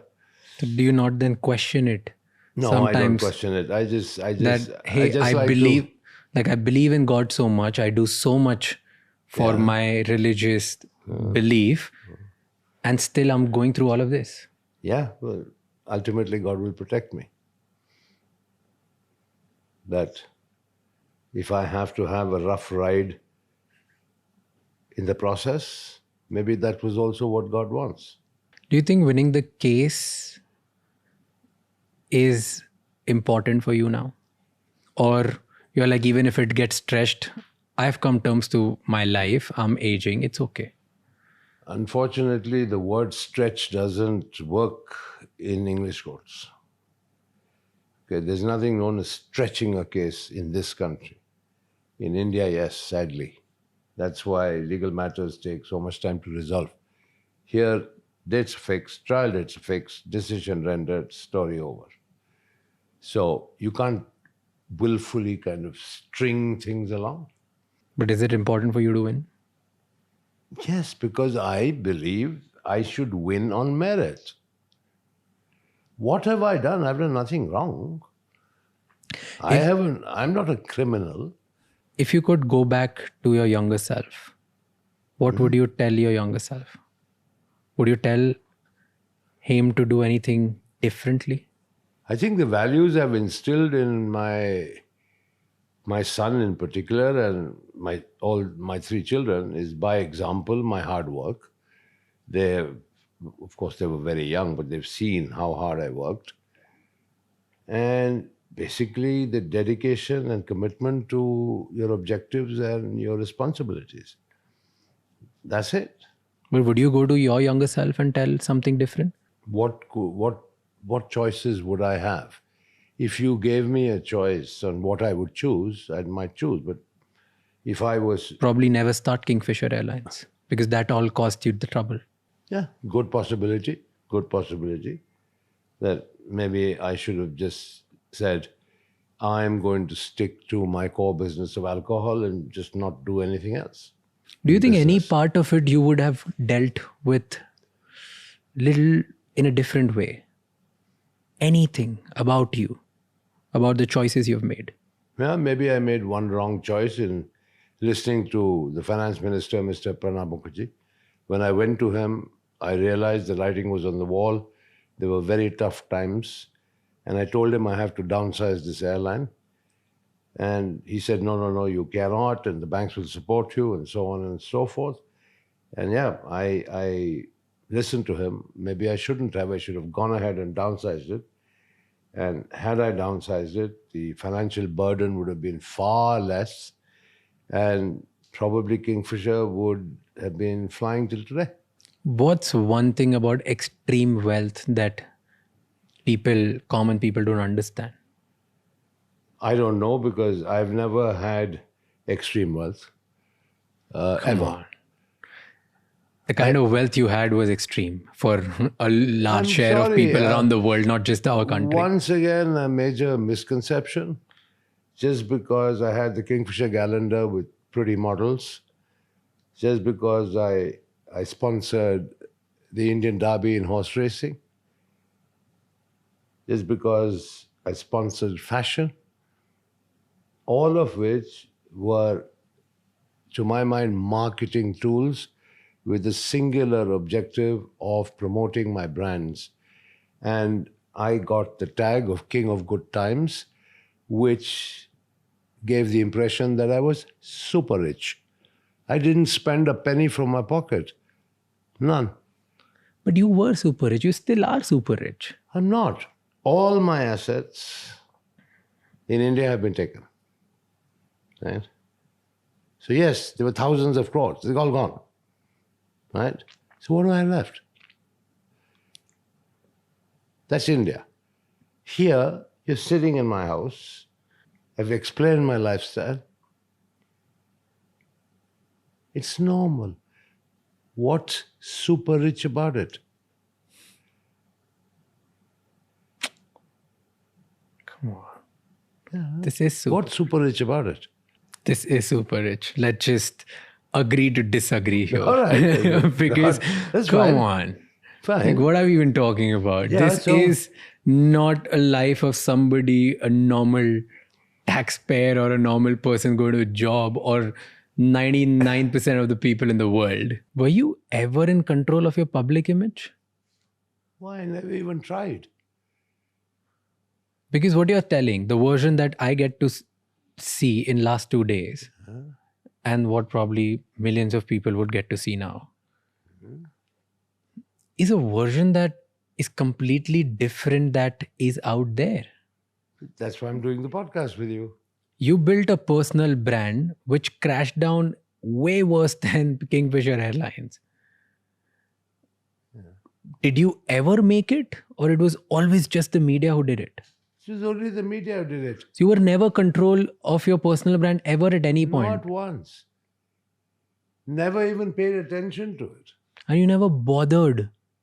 No, why should I bother? And why bother now? You're absolutely correct.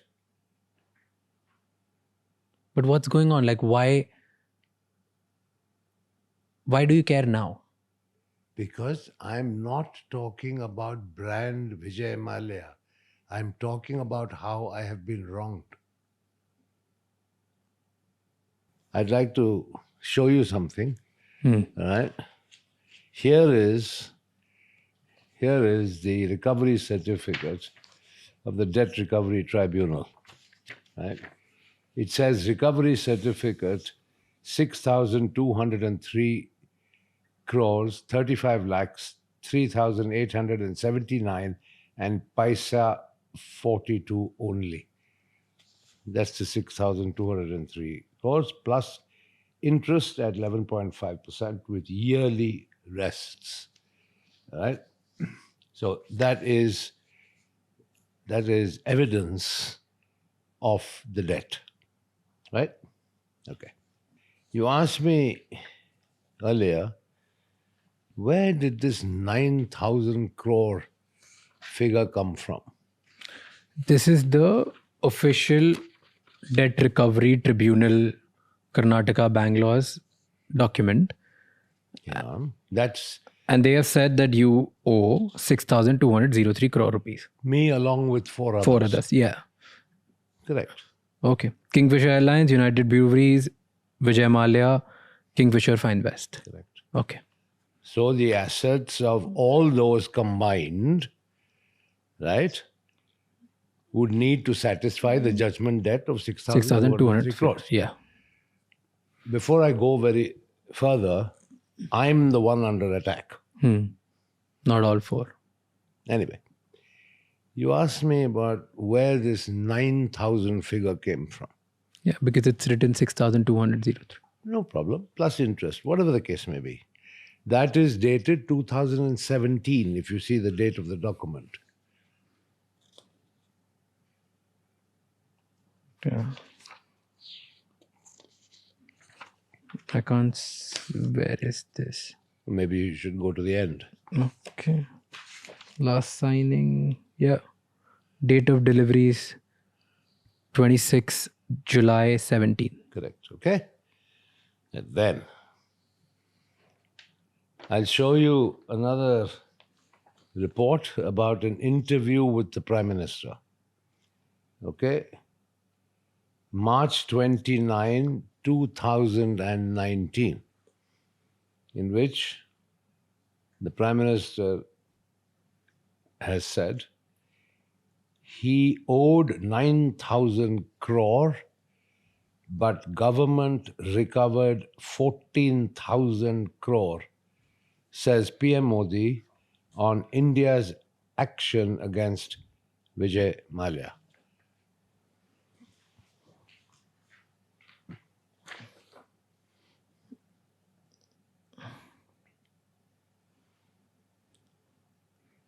But So why would a PM say 9,000 crore? Where this number?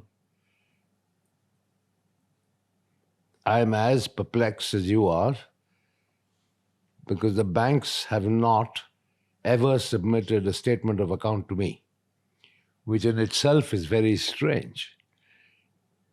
But the Prime Minister has said it, and it has been widely reported, all right? And it quotes the figure of 9,000 crores. Now, the Prime Minister of India is not going to make a frivolous statement. Somebody must have told him the this number. But I wonder if there was no keen governmental interest in me. It's not normal for a Prime Minister of the world's largest democracy to be talking about recovery from a guarantor called Vijay Mallya. He addressed it because your case was very public and a lot of people were questioning it. You became a public matter. You were no more a private defaulter. So I'm the only one, according to you. No, you were way too public than others. There are several other companies who have borrowed a lot more money. Seriously, a lot more money. But nobody gets mentioned. Anyway, that's fine. I'm just narrating the sequence of events. Then. But before we go there, Yeah. who are you actually fighting against? Media, government, or judiciary? I'm not in court against the media. I'm not in court against the judiciary. I can't be. I'm defending myself from those who are prosecuting me. And the prosecutor is either the government or the bank. Simple. Okay. I'll go through the series of events. Let's go through those events together. One of the sort of allegations is that I improperly borrowed money from the IDBI bank by some sort of nexus. Yeah, between you and the general manager. And the chairman and managing director and executive directors, which is... A lot of people were involved so that the normal rules of lending were not applicable to you. IDBI Bank had a Reserve Bank of India and a Ministry of Finance representative on their board. All the loans that Kingfisher Airlines received were approved by their board. Right? But I will draw your attention to a public statement in 2021, because IDBI is a publicly listed entity, had to report their financial performance to the stock exchange.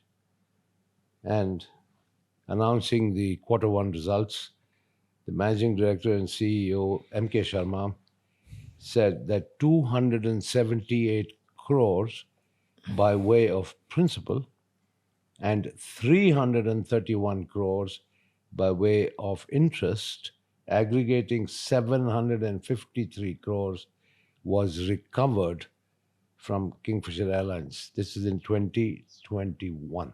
And therefore, IDBI was paid in full.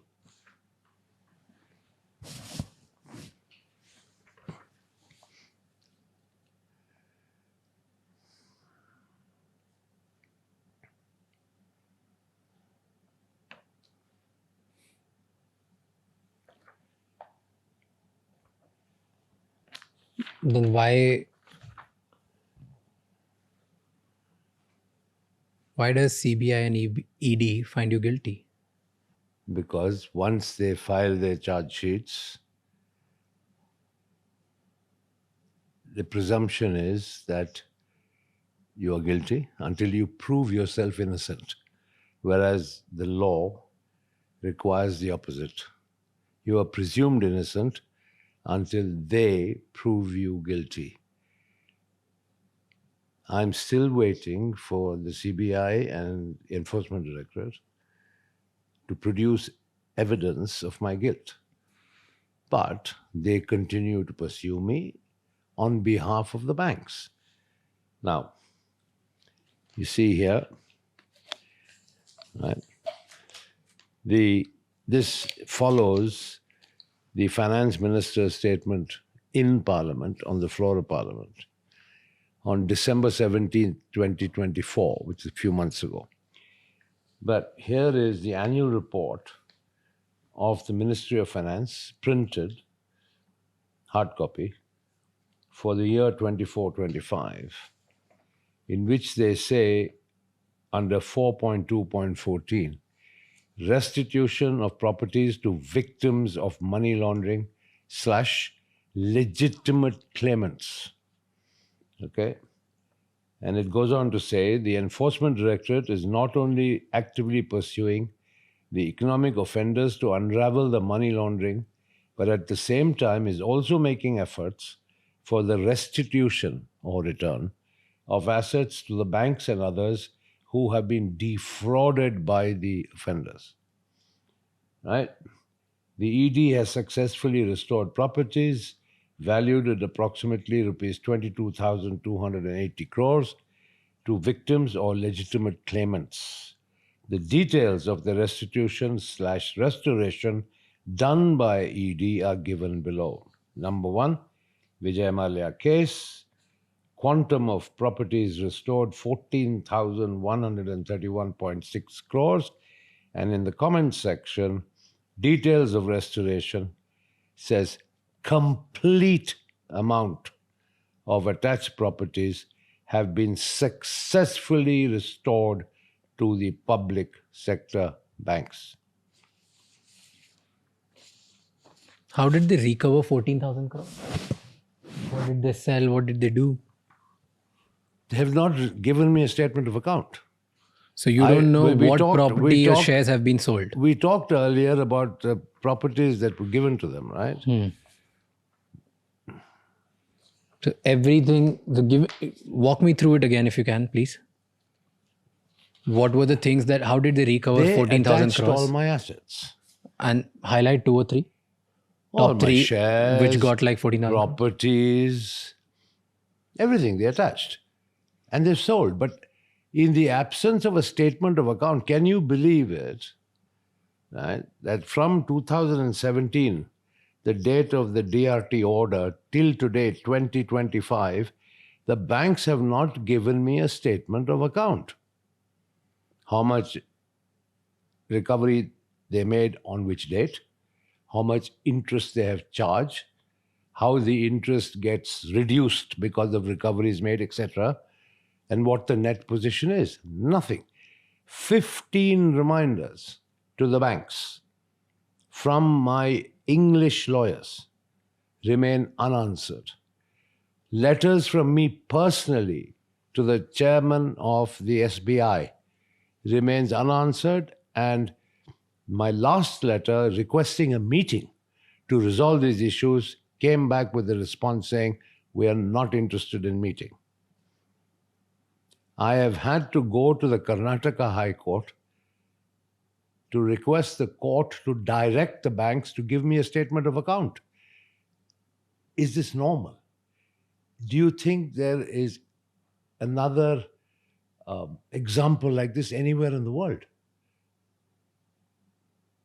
I mean, it's ridiculous.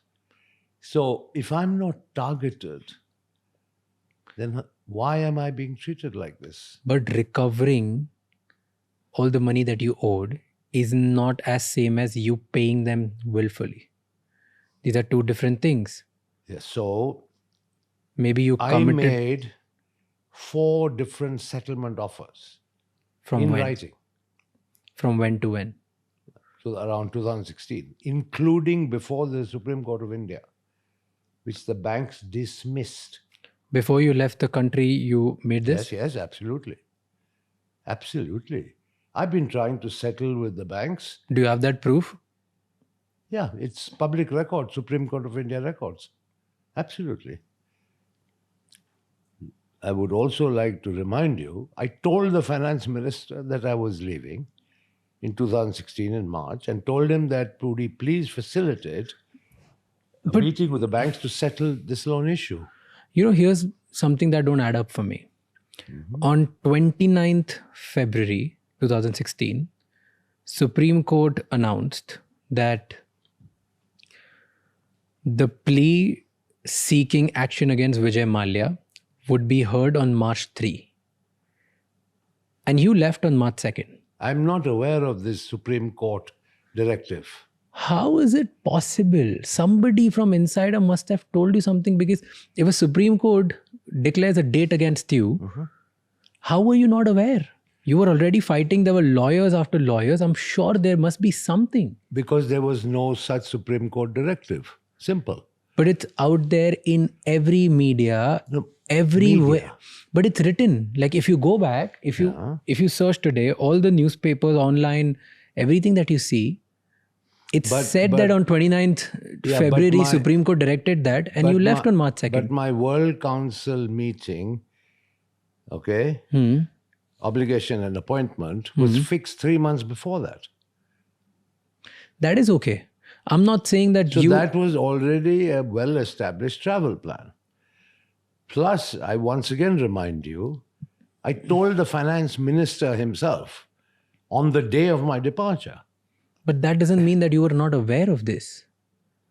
Aware of what? I'm sorry, I don't get it. Aware of the fact that Supreme Court has a hearing against you on March 3rd. Absolutely not. There was no such hearing. There was no such hearing.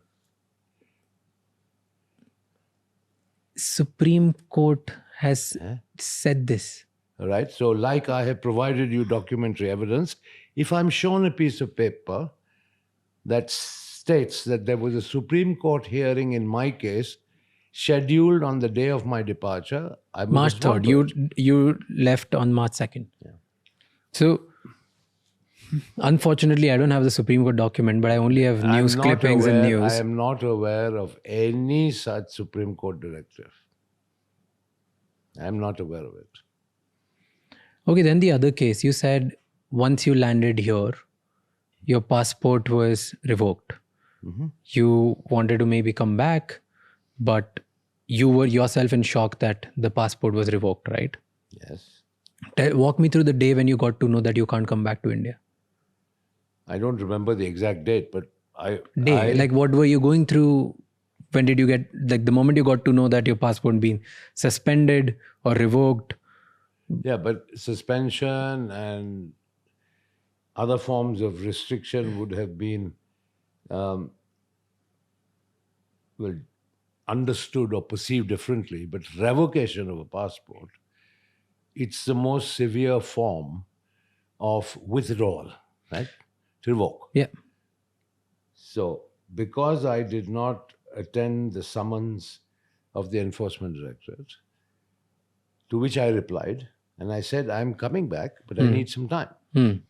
I need to arrange some money to pay off the bank loans, etc. But they revoked the passport. What they intended to achieve by revocation of my passport, I still do not know. But so on March 2nd, you left. March 8th, banks informed Supreme Courts that you have left the country. On 15th April, your suspension came for your passport.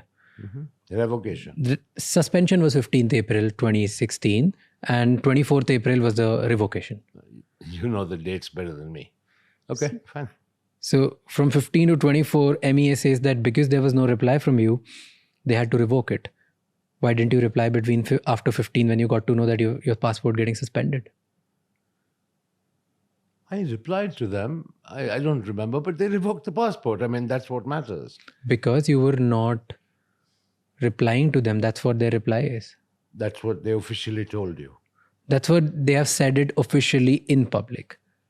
I'm not aware of that. I didn't go talk to them. I'm not. I can only talk about what I could find online through newspapers. Absolutely. So that's the only thing, unfortunately, I could talk about. Sad thing in my case is a lot of people concoct things. But it's fine. I mean, ultimately, the bottom line is the passport was revoked. Yeah.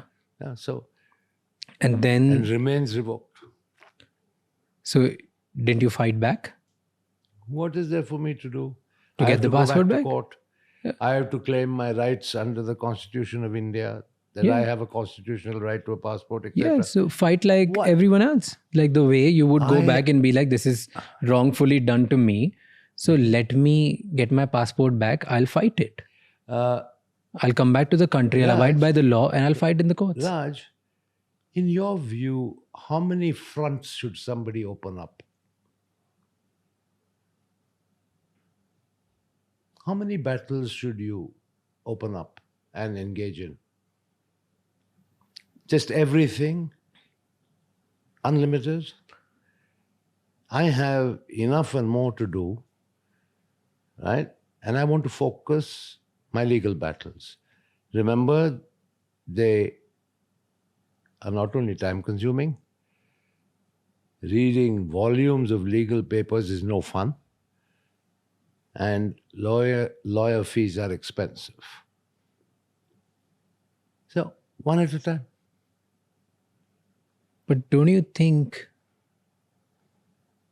it makes it worse for you because you didn't come back to the country? They tag you as fugitive, fraud, and all of these are tags because you choose to not come back to the country. If I have a fair assurance of a fair trial and a dignified existence in India,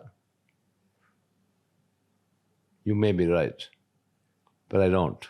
Would you be willing to return to country if you're assured fair trial? If I am assured, absolutely, I will think about it seriously. But you should also be aware that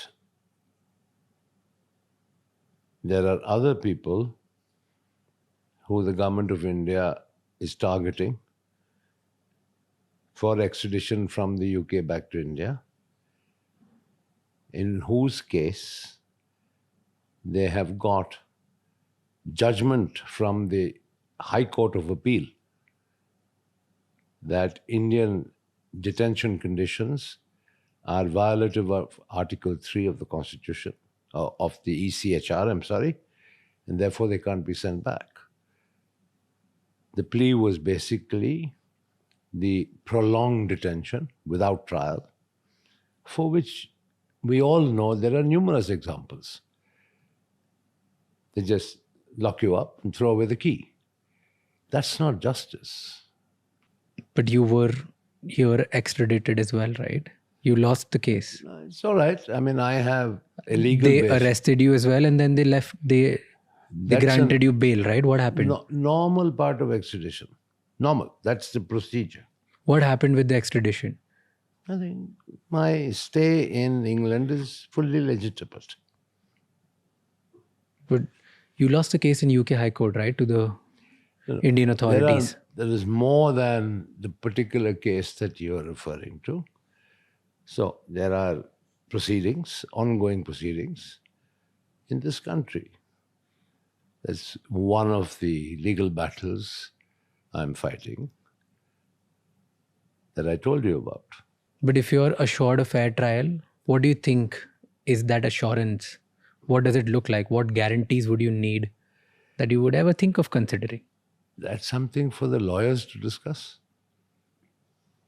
But if you would agree with me, the conduct and the track record of the CBI and ED in respect of other unfortunate people doesn't inspire too much confidence, does it? I mean, I can rattle off a whole bunch of names of people, right? See, let's talk about I just also your told case. you about the fact that in India, sadly, a business failure is compared or is equivalent to a fraud. But there are numerous cases of Indian businessmen who have defaulted on loan and they've still stayed in the country and have fought and they have not left the country. And that's why people don't call them chore. They look them in a bad eye because that's something which socially we are conditioned to look at in that way. But they've stayed there. That's why they've not been called fugitives or chore. Okay. And fair there are enough. cases like, there's so many cases like that. Fine, call me a fugitive for not going to India post-March I didn't run away. I flew out of India on a pre-scheduled visit, right? Fair enough. I did not return for reasons that I consider are valid. So if you want to call me a fugitive, go ahead. But where's the chore coming from? Where is the choree? Because the agencies in the country, CBI, ED, all the courts, the highest court, they all have found misrepresentation of funds and they have cases against you. And they've concluded their cases by saying that your financial transactions were not clean. There's no choree there. You took loan, your company, Kingfisher Airlines, took loan to revive the company, but then you took that money and offshored that money into different accounts around the world. That's what the case is about. If I'm not mistaken, I think CBI in 2017, they concluded around 423 crores were found. Then ED said something around 3,000 crores had some problem with money laundering. So there were these numbers. I can find exact numbers and I can quote which I found out. No problem. But why? Like EDS said 3,547 crore was laundered. In 2017, CBI alleged that 423 crore was from Kingfisher Airlines loan was siphoned off for unrelated expenses. Can you explain why that happened? Why all these agencies are against you? And multiple courts are against you. And forget this. If you're calling India and everybody is a system, it's a nexus, they all are trying to make you a fraud. Multiple international courts, Switzerland authorities, UK High Court, one of the courts from UK, they have also found you guilty for misrepresentation of funds, right? And they've lost Swiss cases court. to Swiss authorities. What about the Swiss authority? They've also found that there were transactions during those times, right? The Swiss authority have found nothing. The Swiss authority froze my children's accounts based on a request by the government of India. They did not adjudicate on anything. The government of India wrote to all these foreign governments saying Vijay Mallya and his family's properties should be frozen, right? Only the Swiss acted on it. The French acted on it. Fine.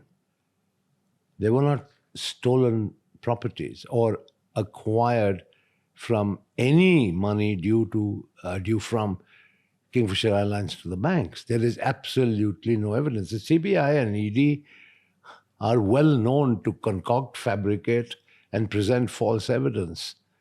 That's fine, but they have to prove it. As I said, the norm is you are innocent until you are proven guilty, not the other way around. Now let me explain the 423 crores. In an airline, more than 50% of operating costs are in foreign currency. You lease planes, you pay in dollars. Okay, you import spares, you pay in dollars. You have aircraft checks and services, you pay in dollars. Right? So the money has to go out of India. You can concoct whatever you want and say that money sent out of India means siphoning money. But why are they calling it unrelated expenses? They may call if it all of these were the expenses for these reasons, they would be related expenses. But that is a question that the CBI must answer. The allegations are against me. I am refuting those allegations. I am saying all these allegations are complete nonsense. And how would you explain 3,547 crores, which ED has alleged? That's not sent out of India. That is the borrowing Money from the laundered. banks. But they claim it has been laundered. What is laundered? If I laundered it means, what are you suggesting? I stole it? What is laundered? Laundered to me is trying to turn cash to check and check to cash. That's laundering, right? If they say I've laundered the money, what are they saying I did with that money? Did I steal it? Did I fund my lifestyle with it? What is the essence? What is the charge of laundering? here's the basic case. Let me try to explain you what a common man in India understands about your case in very basic language. If I borrow 100 rupees from a bank, I use 50 rupees from that money to buy a property outside India, and I only have 50 left, and that 50 I spent it in my business trying to make it work. And then when the banks are asking me to get the money, I say, I don't have any money. Now, banks are not saying that why did you burn the 50 rupees in making the business work? They are questioning why did you transfer this 50 rupees to buy something else outside? So That is the whole case. And in your case, numbers are outrageous. So where is any iota of evidence that I used even 1 rupee of Kingfisher Airlines funds to acquire overseas properties? There is no such allegation. So what are CBI and ED concluding then? What they have won cases in India, they've concluded certain things, and that's why they're fighting on some grounds. Why would UK courts even entertain if there's no proof? Why would anybody have anything UK around court it? entertain what? Indian CBI authorities action against you or case against you if there's no proof. The job of the UK court is only to establish and determine whether there is a prima facie case to be sent to trial. Right? The UK court has not adjudicated and said you are either guilty or innocent. The job of a UK extradition judge is to say, is what CBI is saying, fine, is there a case to be tried in front of a judge? That's the limit. They have determined that. Now it is for the CBI and me to fight it out Okay. in the court. They provide their evidence, I will provide my evidence.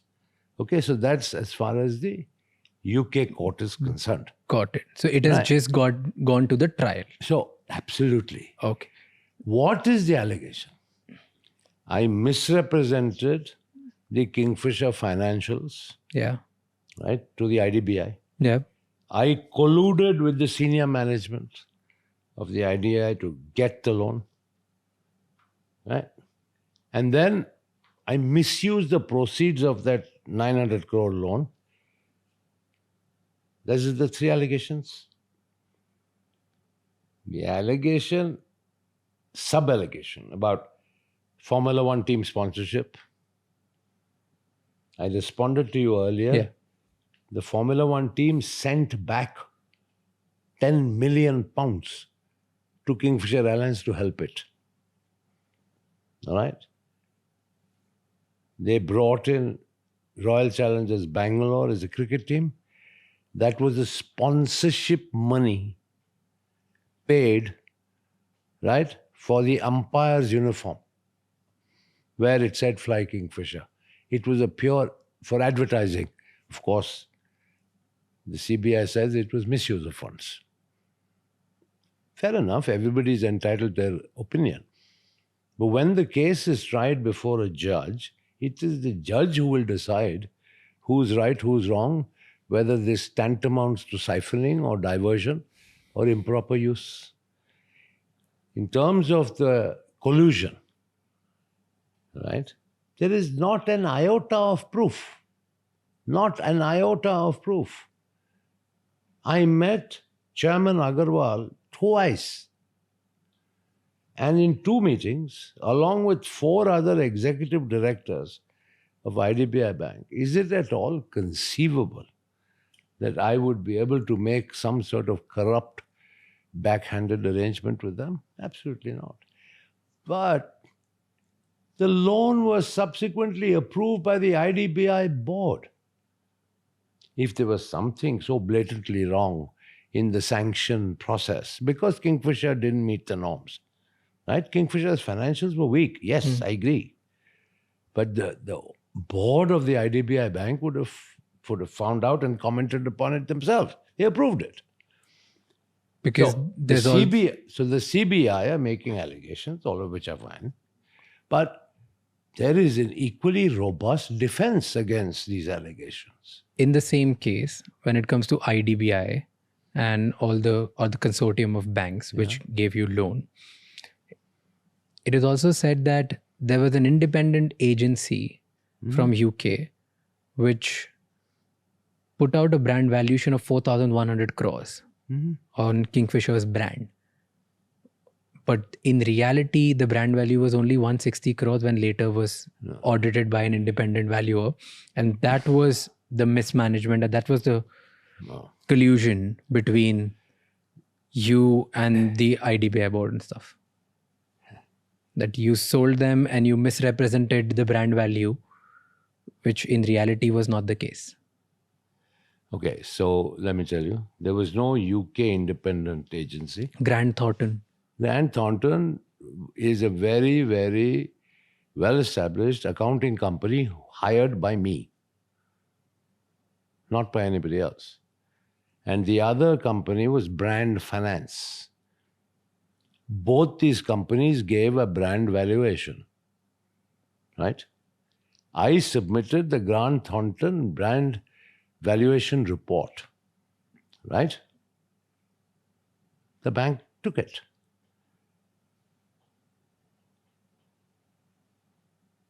I had two recognized valuers, submitted one report, which they accepted.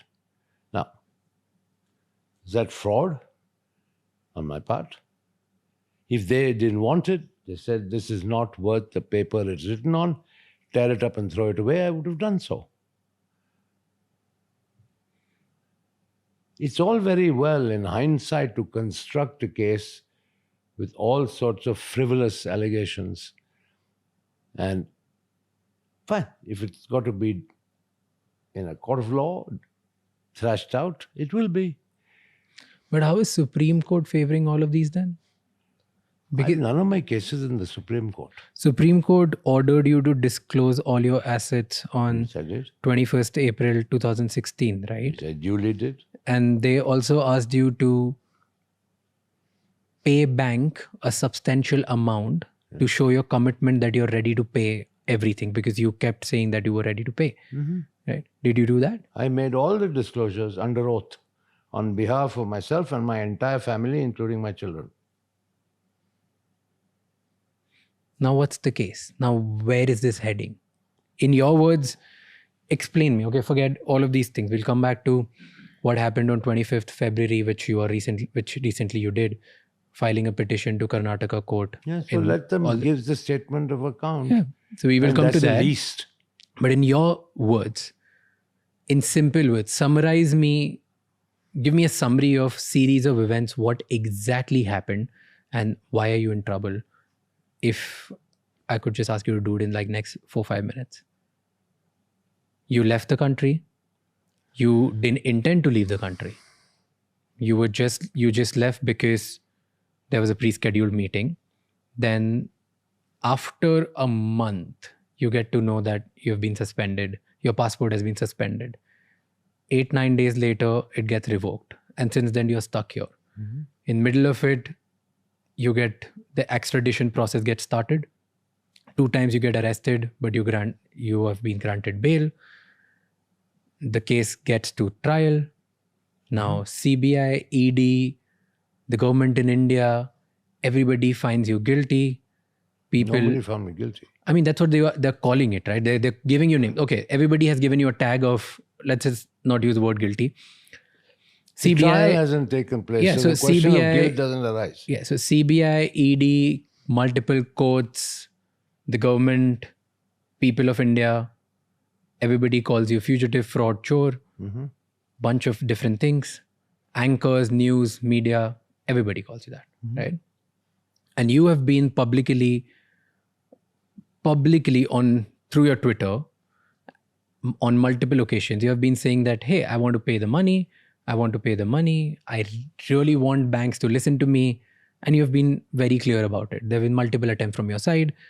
And again, authorities commenting that though there has been an attempt from your side, but the effectiveness of it needs to be questioned. The seriousness of it needs to be questioned. Right? This is what the case is. But in all in all, in summary, people call you chore, people call you fugitive, people call you fraud. Now explain me in summary, what is your side of story? We've gone through the whole thing, but I want to understand just in short brief the way I explain right now. What is the root cause for all this? Money. There is no other criminal allegation against me. It's all about money. Right? I showed you the debt recovery certificate amount, 6203 crores. I've shown you the Ministry of Finance report, 14,100 recovered. The question to be determined now is, has the money been recovered or not? Once the money has been fully recovered, including interest, right, the root cause is taken care of. No, the root cause is intention. Sorry. The root cause is intention. Root cause is not money and recovery of the money. It started like that. The root cause of your case is intention. You had the money and you still didn't pay. That is what we're fighting. That is what everybody thinks that that's why there's a problem. Answer the question, what was the share values then and what are they at the time of recovery? You'll get your answer. The share value went up tremendously. Therefore, they could recover 2.5 times the debt. Back in 2016, the values of all the securities would cover the debt recovery certificates. So there was a huge appreciation in the value of my shares held. So it's fine. The root cause and cause or loss to public, to the common man, Indian taxpayer, is the money, which has been more than recovered. Right, fine. I'm ready to face trial for intention. So, if they want to convict me for bad intention, I'll fight it. Win or lose, I'll fight it. But you have a problem with they calling you chore because you've repaid the money. Yeah, well, I'm probably the only chore who's been called chore after repaying 2.5 times. But it's okay. I mean, it's part of life. You also filed a petition in Karnataka High Court, right? What's happening there? I don't know. That petition, as I told you, was simply to direct the banks to provide a statement of account, which once again I find exceptionally strange. I mean, this is probably the only example globally where banks do not render a statement of account. But if you say that you've recovered everything and if banks provide you the statement, would you be open for an independent audit? Of course, anytime. I'm open for it now. On all your financial transactions? No problem. There's nothing to be hide. Zero. Nothing. Please, anybody can There's come nothing and to audit hide. me. Nothing. Then, if according to you the case is this clean, okay, and the authorities are questioning it, the media is questioning it, do you think you flying out of India just made your case worse? Maybe it did, but I flew out on a pre-arranged commitment with no court directive, as you seem to suggest, that I must be there. I went to Geneva for a meeting. And then, you know, the media furor that broke out, and the environment was too hot and too hostile and certainly not conducive for an immediate return. Plus, I needed to sell some securities to overseas business partners in order to generate more money to pay these banks, which I've been trying to sort of repay since 2016, maybe not in the quantum that finally has resulted. I mean, the banks have got lucky, isn't it, getting 4,100 crores because of the appreciation of my shares. 14,000. If I don't want to say. I don't want to comment on others. I might as well just focus on my own business. It's not fair. I'm not the type of person who comments about other people. Do you think people would have still calling you, like people would still call you fraud if I have done whatever I could do. if you would have stayed in India and cooperated with banks, Listen, people would not call you fraud? fine, so people are abusing me. Maybe will continue to abuse me. There's nothing I can do about it. That's why I kept quiet for 9 years. Is there any proof where you requested banks that I want to settle way before all of this Of started? course, there is proof. Can you give me? Sure, it's part of Supreme Court record. How do we access it? Is there I'll a ask way? my lawyers to give you a copy. No problem at all. Easily done. Before 2016? Yes, absolutely. How do you want to be remembered? How do you want Vijay Mallya to be remembered? Hopefully for the good things that I might have done. Certainly not for being a chore.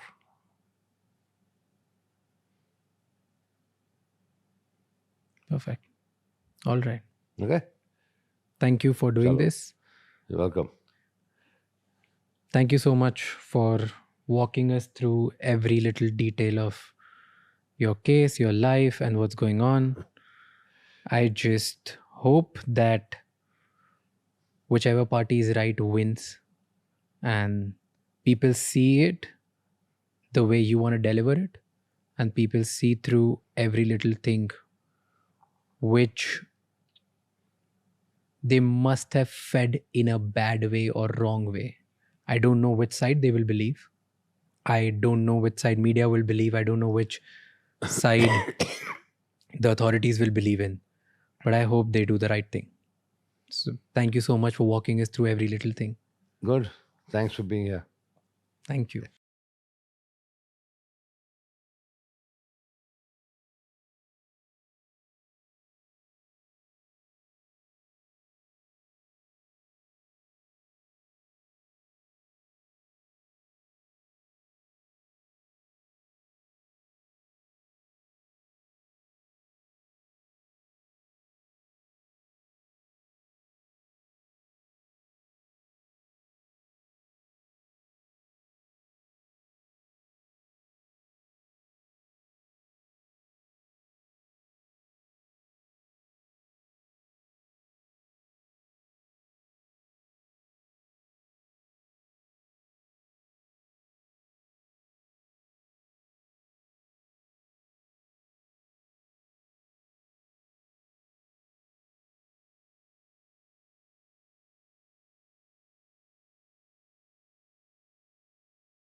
Thank you so much for watching this episode till the end.